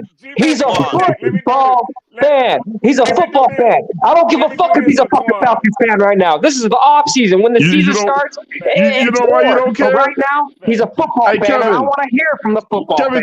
Kevin, tell me why G Baby don't care. Because he's talking great about Bryce Young. Exactly. Listen. If he came on here and said one bad thing about Bryce Young, G Baby would be like, "You got to get his ass off here." Wait, go ahead, Swan. Because that's his boy. He been defending him. Cody Lack, I'm gonna jump out of here because this is a family fight. And listen, I'm from the deep south. I'm from down in South Georgia, and I know when a family fight, don't you take your ass over there because they're gonna turn on you and beat your ass up. So Twan, listen, man, I didn't come on here to bash you. I hope to be on your show. Oh no, man, it's love. No, look. You doing what you're supposed to do. I'm ashamed of some of these dudes up here, man. G Baby, you ought to be ashamed of yourself, bro. You ought to be fucking ashamed of yourself, bro. I submit the challenge, and again, like I said, man, I'm looking forward to it. G Baby, you shocked me. Side note, while I slide out the back door, Cody, let me say this one, and this is another thing off my heart. Let me say this: the NFC South, man, has been getting we've been getting a rag, man. They talk about us even after all of the improvements that we made, that y'all made. I'm hesitant to say that. I really don't see the improvements for the Saints, man. Motherfuckers talk. Okay, they got Derek Carr. Okay, they got Derek Carr. But at other positions, I didn't see big moves. Now, the Buccaneers is tanking for Caleb Williams or Drake Mays. Fuck what you heard. That's what they doing. Them boys ain't trying to win. They in that sweepstake for the number 1 or the number 2 quarterback next year. But other than that, and this ain't no love to the Panthers over the Falcons, man. Our two teams made moves to show that we poised to make improvement, man. And I honestly think whoever wins this division, of course, gets a playoff spot. But I look for one of the two out of us, man, to get a wild card as well. Hey, I'm gonna tell you something, Dirty Bird. Hey, Bird. Hey, let me tell you something, G. Our number one objective, week 1, is to stop Bijan Robinson. Okay. I believe y'all got an alien. I believe y'all got the next generational running back, great running back. And it hurts me because I am a Texas fan. I watched Texas win the national title in 2005 in Houston, Texas, because my mom has stayed there for over 20 years. Y'all got one hell of a player, bro. And I'm telling you right now, he will break everything in Atlanta. And there's a reason why he's wearing Michael Vick's number, bro. He got Michael Vick's blessing, and he will rep that number 7, bro. Baby, I'm gonna catch up with you and pick your brain one day because I did have this thought and listening to y'all listening to the Friday Free for All every week. I listen in to y'all guys, man. But I know you're out in Utah, correct? Yes, sir. Yeah, so I wanted to know if you followed or got a chance to watch Tyler Algier while he was out there, man, and what the people felt about BYU. him. Yeah, that boy was a dog for us last year, man. A lot of people slept on him. No, everyone slept on him. He's a dog, man, and that's another reason why I'm scared of Atlanta, because y'all have the #1 rushing attack, and when you pair Bijan Robinson with him, you guys got a hell of a 1-2 punch, man, and people got to watch out, man, because I feel like y'all's running game is slept on, man. Y'all got Bijan Robinson, and he is an alien. He's a generational type back. Facts. This division is coming up, man. We drew weak strength of schedules this year. At least 2 of these teams gonna have double-digit wins, man. At least 2 of these. Swan, before you jump off here, you think Atlanta's gonna get Danielle Hunter? You know what, man? I saw that report the other day, and I thought that we were in for it. But I think that since nobody, including us, has made, and y'all were mentioning that. Yeah, we were.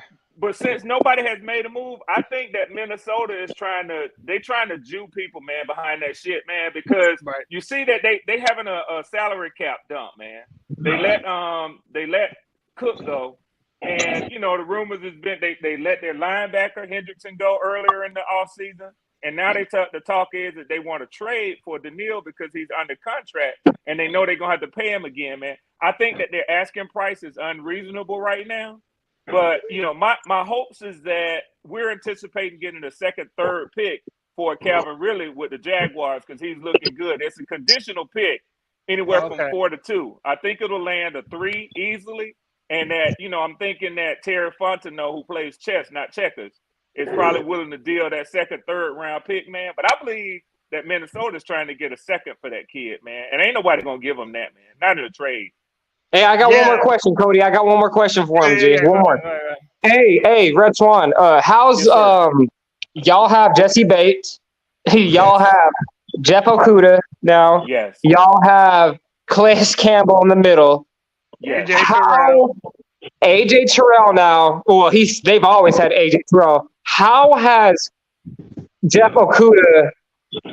How has he gone acclimated to y'all system? Like how is that back end, y'all? So what he did was the Atlanta Falcons the station, the flagship station, they had an interview with him. And man, I'm gonna tell you something, that dude is super intelligent, man. And I know you say you watch Texas players, man. So he's out of Texas, man. Super, super intelligent. His story is awesome about having lost his mom to cancer, when he was at Ohio State. He's a great kid, man. But I'm going to tell you what I saw in that interview. I saw humility. I think that his failure in Detroit has humbled him. Will it translate onto the field? We'll see. We'll see. But the thing is that he sounds like he's prepared to be A.J. Terrell's running mate. And you know as well as I do, and Twan, you know this too. I see Twan dropped out. But and all of y'all know this from playing football, it is a gladiator sport, man. Those guys don't see themselves as second to nobody. So it takes a little bit of humility to say, I'm coming in here and I'm going to be the #2 cornerback, and I was drafted higher than this guy. So I think it's going to come together good. And one of the things, that's a good question, G-Baby, I'm going to tell you why I like it. Because Jesse Bates is a little bit older than those boys, a year or two older. But he's coming from that Cincinnati team that they all look up to, that Bengals team, man. So I think them boys gonna listen to him. The safety is the quarterback back there anyway. I think them boys gonna listen to him, and honestly, people gonna sleep on him, man. They gonna sleep on the dog. Hey, everyone on this podcast knows Jesse Bates was the #1 player I wanted out of free agency, man. I didn't want Von Bell. I wanted Jesse Bates. So y'all got one hell of a player, man. They was a 1-2 punch, and people not really realizing how much Cincinnati lost. They were strapped for money. Yeah, a lot of talent, man. Hell and we got Hayden Hurst from them. That's they right. lost a lot of talent. What do you think about Hayden Hurst coming out here? Man, I'm gonna tell you something, man. Y'all got a dog, man. That redhead is a bandit, man. And I'm gonna tell you something. He is grimy. He is grimy, man. He when y'all will see. I mean, you'll start to see it in the preseason. But he plays with his head on fire, but it's under control, man. It's under control. He's got real soft hands. He's got a real nice touch, man. He's got a nice move. he's gonna the first tackler is not gonna bring him down alone. That's the thing about it, man. So, and as long as he's healthy, he's gonna be a dog because he accepts that number one role as a tight end, man. He was good for us, man. The only thing that happened is that we were at a change of our whole damn coaching staff, man.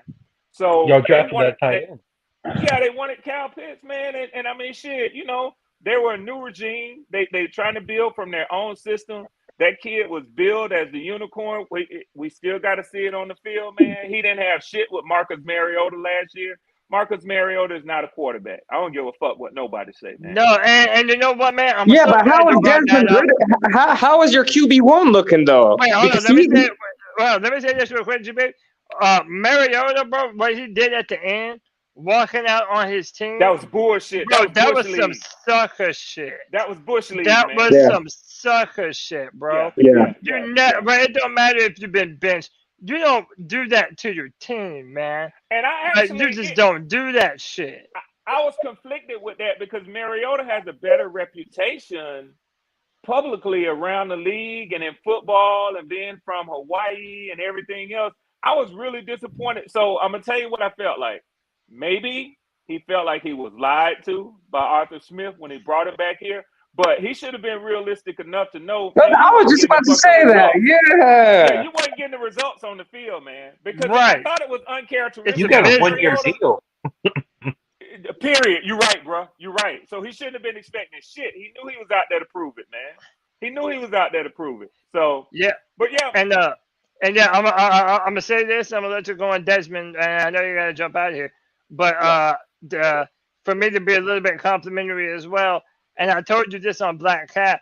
I mean, there is no reason for Falcons fans to not be excited to see what they got in Desmond Ridder. I mean, the dude can push the ball. He's mobile. He's like 6'3". I mean, the man can do everything that you want him to. And like I said to you before, a lot of Panther fans won't admit this, but there were a lot of Panther fans that year hoping that we would have picked up Desmond Ridder. Maybe in the second round or something. I was one of them. Right. A lot of people really like Desmond. So I do think this year the division is going to be between the Panthers and the Falcons. Yeah, I'd be curious to see what Twan thinks of him too and what he thought of him coming out of college, man. But yeah, man. So my take, G baby, on Desmond is, man. I am excited. You know, Cody is right. I am excited. I think the most of our fan base is excited about the kid, but it's always a kind of hold your breath. I get where y'all coming from, even for the people who aren't fully on the Bryce Young wagon yet, man, because you always sort of hold your breath, man, when that guy, whoever he is coming from college, makes that jump, makes that next step to the NFL. I mean, and there's no position more important than the quarterback position. Yep. So everything spins off of him. We don't worry about Bijan. I can tell you right now, motherfuckers expecting the world out of Bijan. Yeah, he's a ground runner. Hell yeah, you could. But it's like that when you have a running back coming in, when you have a tight end coming in, a wide receiver is a little bit of a transition with learning how to read the corners who are pressing them and that sort of thing, hand placement, the movements to get off the ball. But, man, that shit is hell for a quarterback, man. It's hell. Yeah. So the main reason I'm excited is he did get a chance to experience and see the speed of the game last year. He got a small sampling size. But, man, I was pumped on him, man. I said this 2 years ago before he was drafted. I said that Arthur Smith will, if given a chance, he would like this kid because I comped him to Ryan Tannehill. That was a comp that I had for Desmond, man. You know, he can move with the ball in his hand. He can throw the ball at all levels. And, you know, he's comfortable with not being asked to do it all, man. With not being asked to do it all. And actually, y'all did – see, these GMs are playing chess, man. They're not playing checkers, man. I mean, when they went out and got Miles Sanders, I'm telling you right now, they was probably already thinking about Bryce, man. They was probably already thinking about Bryce, whether you realize it or not. Because what you do is – and definitely with Hayden Hurst, what you do is you surround that young quarterback with a damn good running back and a tight end, somebody who he don't have to wait till he get downfield to get open where he can throw it to him underneath or turn around and hand that shit off, man. That takes some of the pressure off from him. So I'm really hoping he hits the ground running, man. The schedule makers didn't do in our division, man. It's rough for us facing y'all week 1, but man, I said y'all got it tough, man. Well, Swarm, what I said was that for the first game of the season, that's a good test for both of our teams. One of the things that we've been saying about the Panthers, we have to get better with our run defense. And we're moving to a 3-4 defense this year. Going up against Atlanta, they'll have a good offensive line. They'll just drafted Bijan. That's going to be a great test of our run defense. And on the vice versa to that, seeing our receiving core and Bryce against AJ Terrell and Jeff Okuda and Jesse Bates. And I think and y'all got Calais Campbell. Let's go. Damn. And I think it helps y'all, Cody, to get prepared for New Orleans coming into y'all house in week 2 because Derek Carr is an old seasoned veteran at this shit, man. He done seen it all, man. So when you bring him out there, Michael Thomas is likely to be healthy at this point of the season. He's probably good for the first 3 games. Man, do y'all realize that motherfucker's played 10 games in the last 3 years? Since he signed a $100 million deal, that motherfucker's been getting paid $10 million a game. That's crazy, that's wild. That shit is crazy, man. But that's their boy. They locked into the contract. They got to roll with him, man. But so what I said was I would hate to have to face the Saints week 1. Y'all get them early on, but I think what'll happen is them players will be done pop pads with another team for that first game, and y'all will be at home regardless of how game 1 turn out with y'all. We got our first 2 at home. Y'all will get y'all second one at home. I think y'all will be ready for them, man. I hate the fucking Saints, man. Yeah, I'm gonna be at that home game Monday Night Football against the Saints. Yeah, that's gonna be a hot one. That's gonna be a hot ticket, this is what I said. I said that if Bryce gets a victory in his first 2 starts against 2 division rivals, bro, he's already on some legendary shit, bro. Y'all will probably have the division locked up then if y'all go 2-0, man. So, bro, he already on some legendary shit. That shit will go along with it. But I hope y'all beat the brakes off them motherfucking Saints. Man. I hope we do too, Red. I hope we do when too. When y'all whooping them, I hope my name and what I just said cross somebody's mind. Y'all partying, drinking and shit, having fun that Monday night and say, but you know what?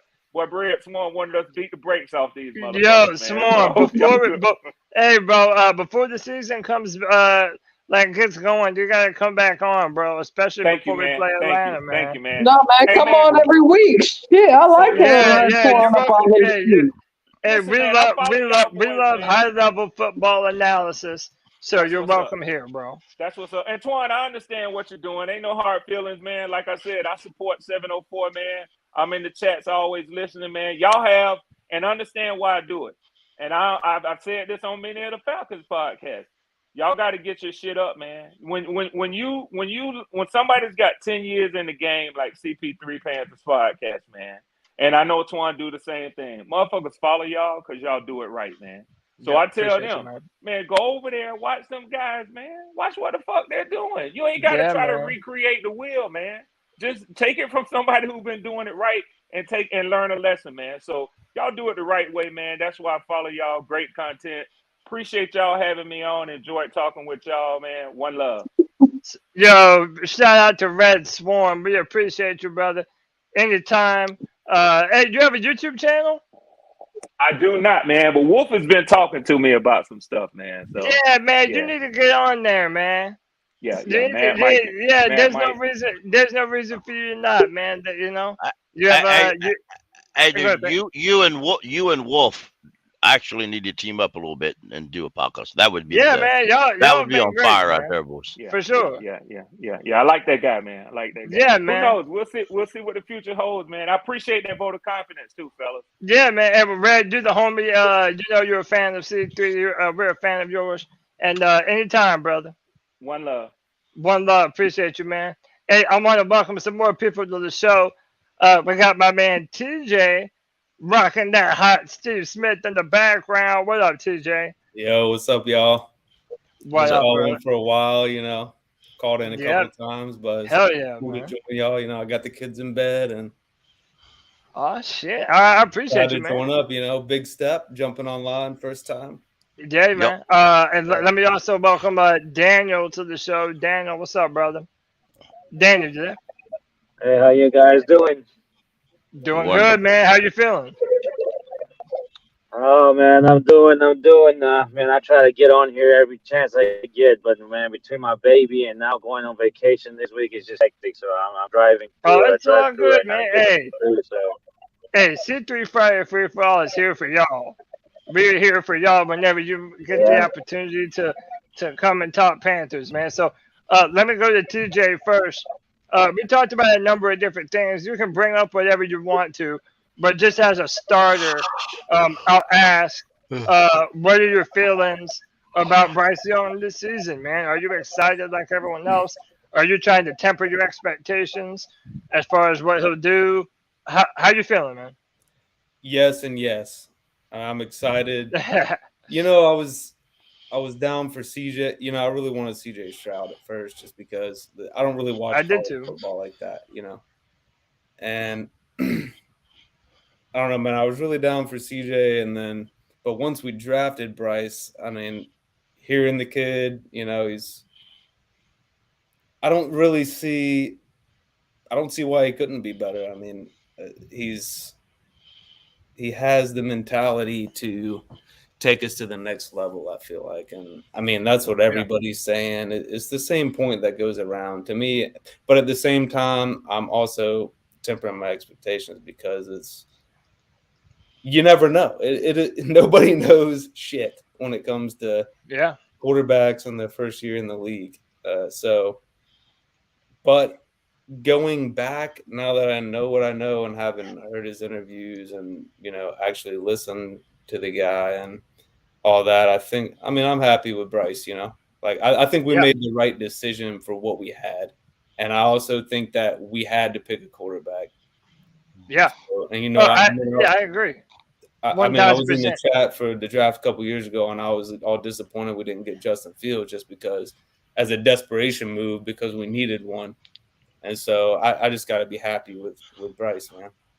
All right. Hey, real quick before I go to Daniel, speaking of that draft, are you afraid that Jaycee Horn is injury prone, or do you think this is a lot to do about nothing, him being injured right now? You asking me? Yeah. I think it's a huge problem right now. I mean, it was hard not to give him shit last season, but now with you know, coming into camp this year, I'm like, yeah, you know what? This is it. JC is JC. Fuck the injuries. It's all good. We're starting fresh. But now after hearing this, I'm like, damn, what was he doing? Running? Yeah. It was his own personal workout. He was doing it on his own. And it's a grade 2 ankle sprain. Sorry to interrupt. But honestly, to me, I think as far as like everyone's all about the opposite pass rusher, I think if Jeremy steps up, he's in the linebacker with Luvu, like running the 3-4, I feel like that's going to open up Luvu and some of our other linebackers, even Brandon Smith, to step up, take over that role. But, you know, there's potential there. What I don't see, even with the new draft picks, what I don't see is any potential at corner. I mean, quite honestly, I thought what was the guy that played in preseason that was killing it at corner, and then they just never brought him. I think his name started with a T. But the corner he was going off in preseason. He had a couple interceptions in preseason, and we thought he might make the team, but he never did. I thought they should have brought him over. Maybe he was a shorter guy, fast. I don't know. Yeah, but anyway, cornerback's my main concern at this point. Okay. I mean, even when JC was healthy, I really think we're going to struggle there. All right. Pickle, you got to head out? Yeah. I'm going to head out. I just wanted to say keep pounding. And y'all, if you're new to this channel, come back. Hit us up. We get rowdy here sometimes, but it's all in love. So yeah, it's all love. It's all fun. Pickle, we appreciate you, brother. Catch you next Friday, man. Mm-hmm. Peace and love, Pick. Let me go to Daniel real quick. Daniel, let me get your last thoughts in. I'm probably gonna get off of here at about 10. We're going at almost about 3 hours now.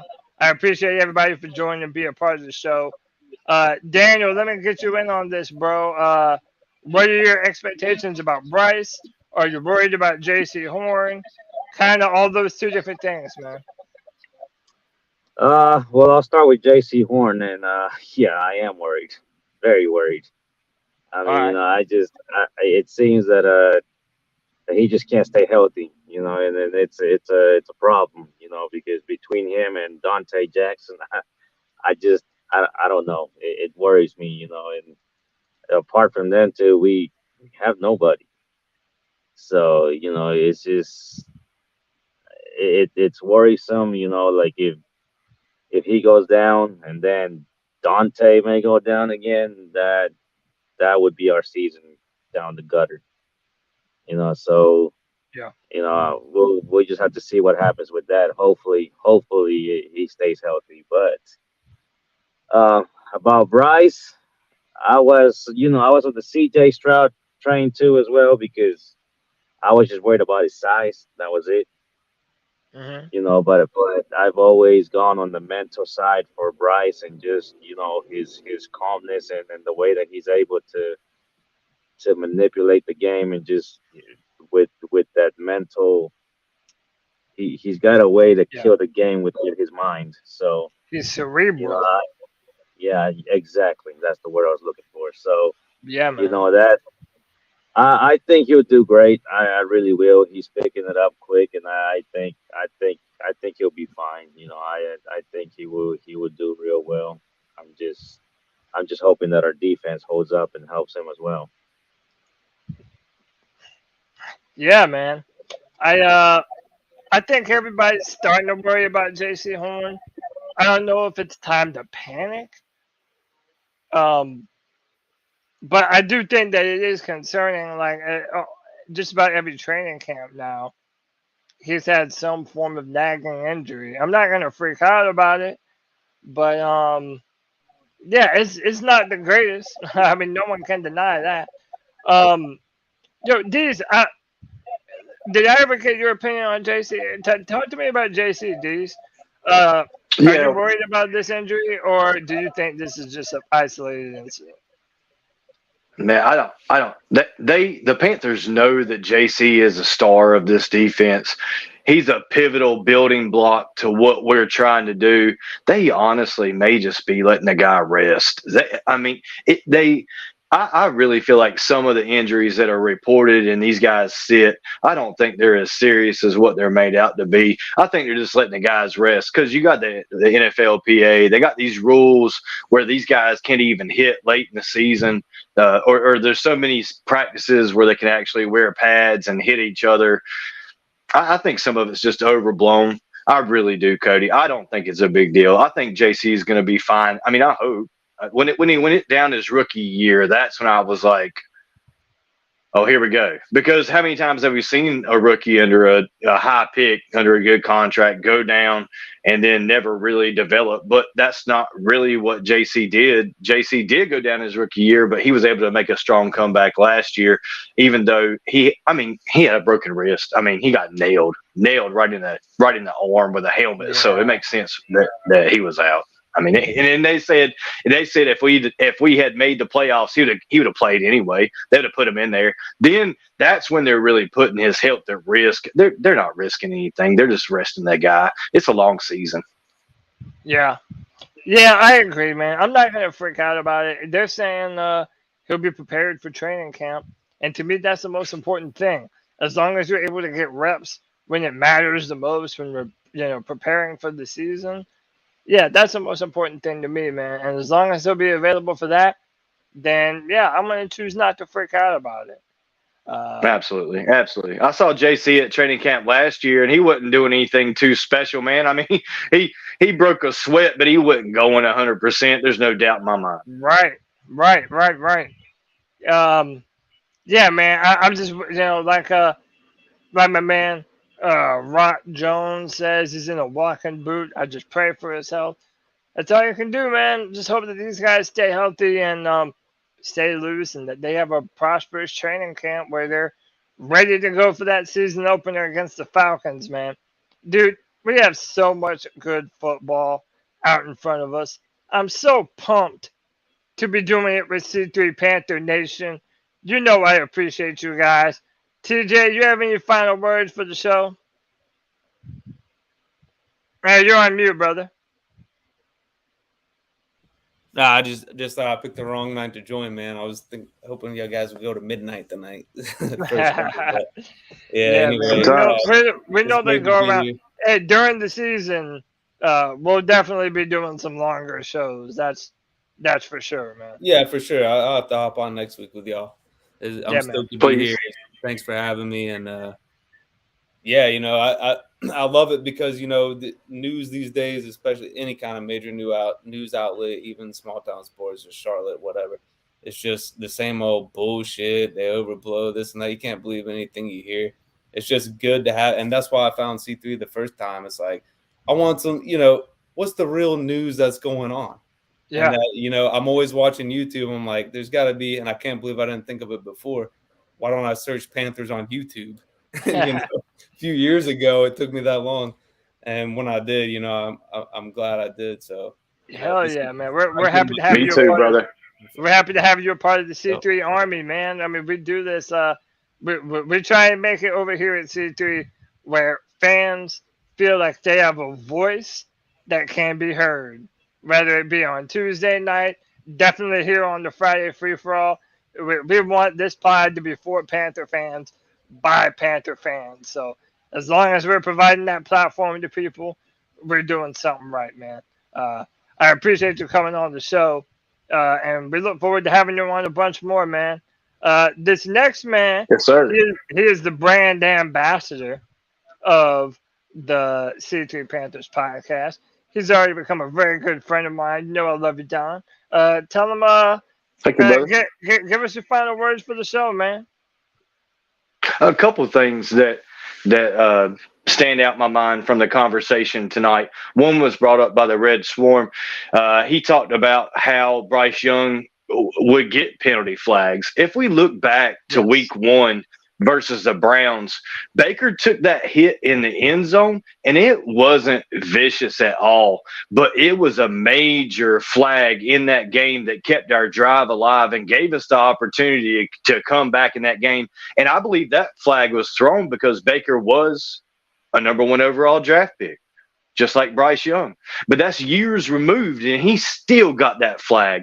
And I think the same is going to be for Bryce as well. If he takes any kind of hit whatsoever, that he's going to get a flag. He's going to get it because of where he was drafted and what we gave up to get there. Red Swarm was on target with that take. I agree with that 100% because we saw it last season. And the other thing, off schedule throws, right? So they design plays, or at least in Frank Reich's offense, they design plays where they're scheming open a certain receiver. We saw not this week, but last week where they had 3 receivers on one side, 2 of them did verts or go routes, and Mingo cut up underneath, and all the linebackers bit on the deeper routes, and Mingo took the ball up the field for about 30 yards. Well, this week it was reported by Vashta, I believe, or Sheena, one or the other, where Bryce makes an off-schedule throw, and DJ Shark talks about it in his presser. I know some people don't listen to media, but in his presser, he talks about how it was an off-schedule throw, and Shark just had a step on his man on a go route. And he wasn't the primary target, but Bryce was able to find him. And they talked about how the crowd and the media there watching practice, or the OTAs, oohed and awed about how accurate that ball was in the back of the end zone to Sharp. And it's exciting that we've got a guy that's a free agent that wants to play in Carolina who can take the top off the defense. And it's even more exciting that we've got a quarterback in Carolina that can hit the guy over the top for the defense, while at the same time we've got a scheme from the coaching staff that's going to scheme guys open. We're going to see Hayden Hurst be productive and return to what he was his first 2 seasons with the Falcons, doing 700, 800 yards at the tight end position. And it's because of the scheme and the way we're built. And along with that wide receiving core, like I said earlier, when you welcome me in, Cody, we're probably looking at LaVisca being number 5. The number 5 wide receiver. That's a good problem to have, because Frank Reich pointed pointed him out this week about how he would be a gadget guy like Deebo Samuels. I mean, there's a lot of reasons to be excited about this offense in Carolina, and being just worried about Bryce Young's height and weight is kind of silly to me, because we've already seen him succeed at the college level. Not that everybody that exceeds or does well at college level is going to do well at the NFL, but this guy was the number 1 overall pick. Everything's riding on this. Everything. We traded CMC. We traded DJ Moore. We traded next year's first-round draft pick, plus other things. Frank Reich bet his job on Bryce Young. I don't think he's an idiot, man. He was the first quarterback for the Carolina Panthers. I'll give him a shot. Come on. We're going to do fine. We're going to do great. We've got a lot of things that are set in place that's going to make us successful this season. Even if Bryce has a bad year. So what? Then we rush the ball a lot more, and we have that capability. Look at our second tight end. He's probably one of the best blockers in the league at tight end. We can run the ball. It's not like we don't have a fallback plan, because we definitely do. You look at the Falcons and Red Swarm and what he was talking about. What are they planning on doing? They're going to pound the football. And we can do the same thing. That's not a problem. All the weight is not on Bryce Young, guys. I might be excited for Bryce Young and say he's going to throw for 40,000 yards, but he doesn't necessarily have to whatsoever. I'm just rooting for it. That's all that matters. Yeah, man. And you just did a brilliant job of putting it all together. Why Panther fans are so excited right now, man. Like, yeah, we've been bad in the past and all this other stuff that Twan said.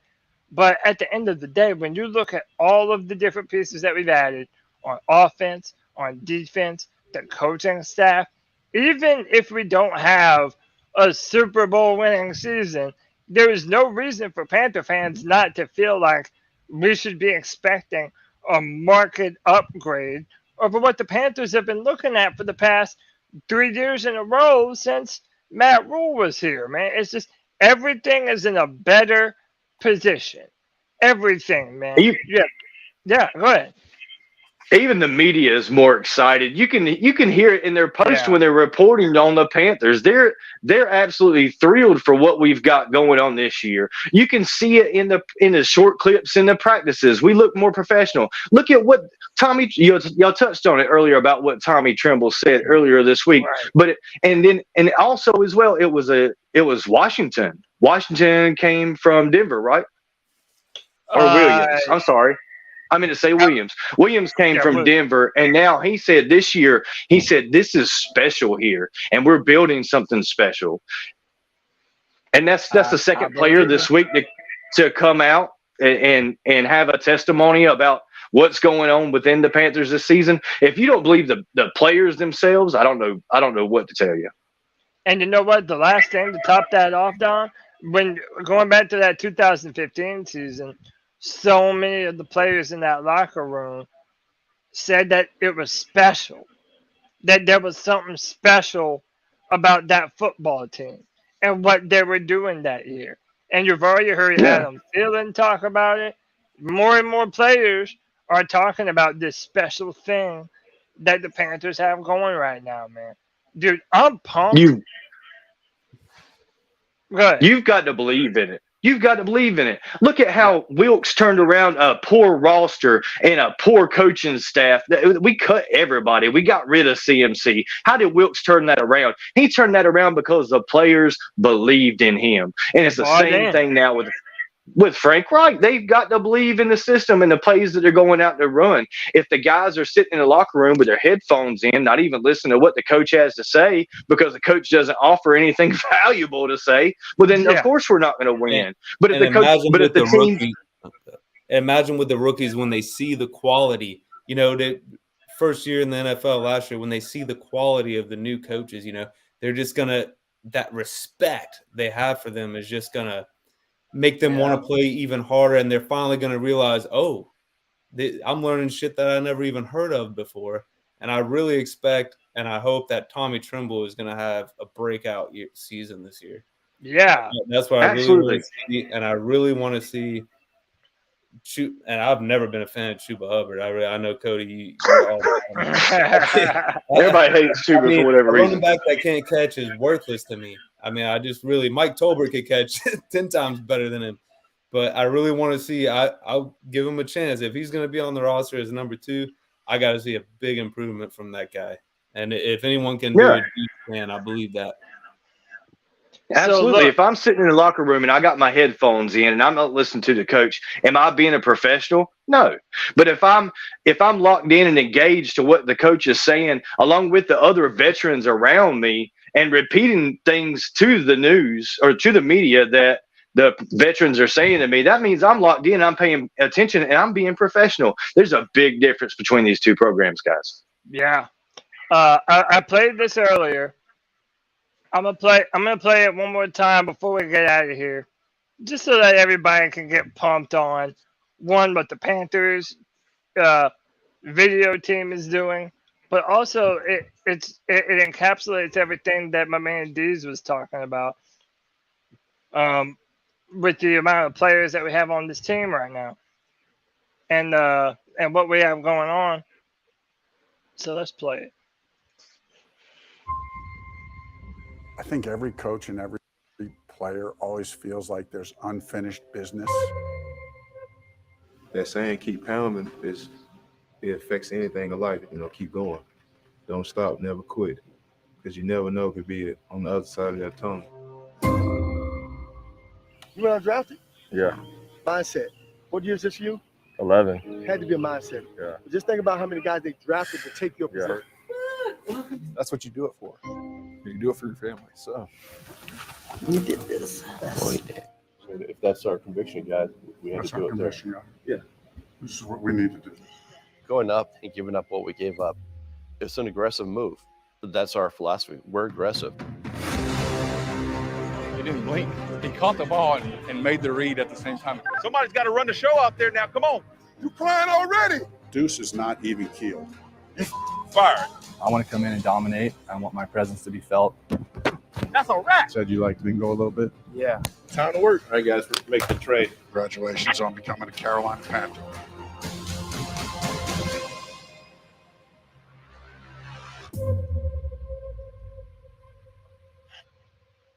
I love that, man. Panther blueprint. Man, this team, we're doing something, man. Do you feel it? I feel like there's something special going on.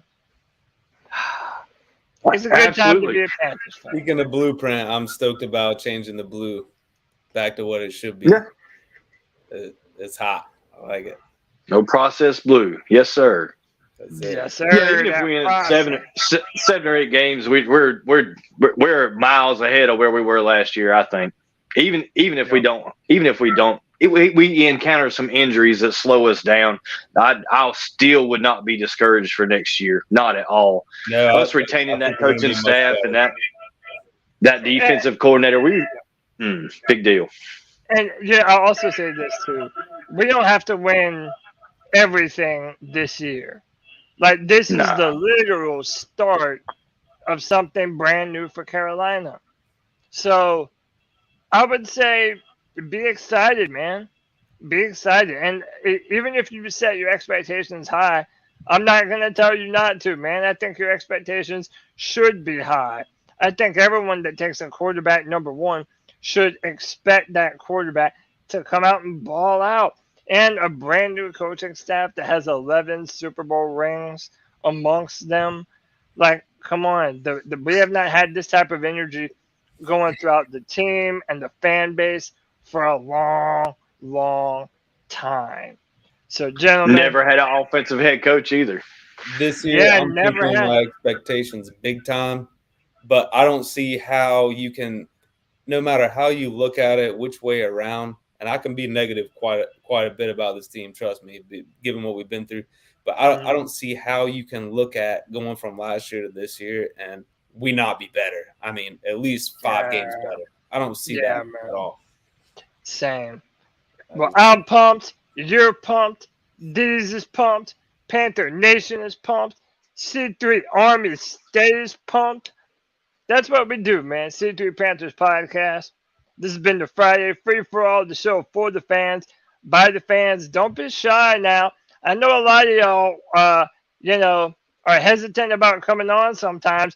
We're getting people popping their Friday free-for-all cherries left and right, man. TJ jumped on today. More and more people are being a part of the Friday free-for-all, baby. And come on here, let your opinion be known. This is the place to do it, man. C3 is for the fans, by the fans, and we want everyone to feel welcome here. So, TJ, I appreciate you. D's, you know you're my homie for life, man. And I can't wait to embark on this season with y'all, man. So, y'all have a wonderful night. Everybody be safe on this Friday night. Drive safe. Don't drink and drive. Wrap it up. And, hey, man, peace and love. And you already know what we're going to do. We're going to keep pounding, baby.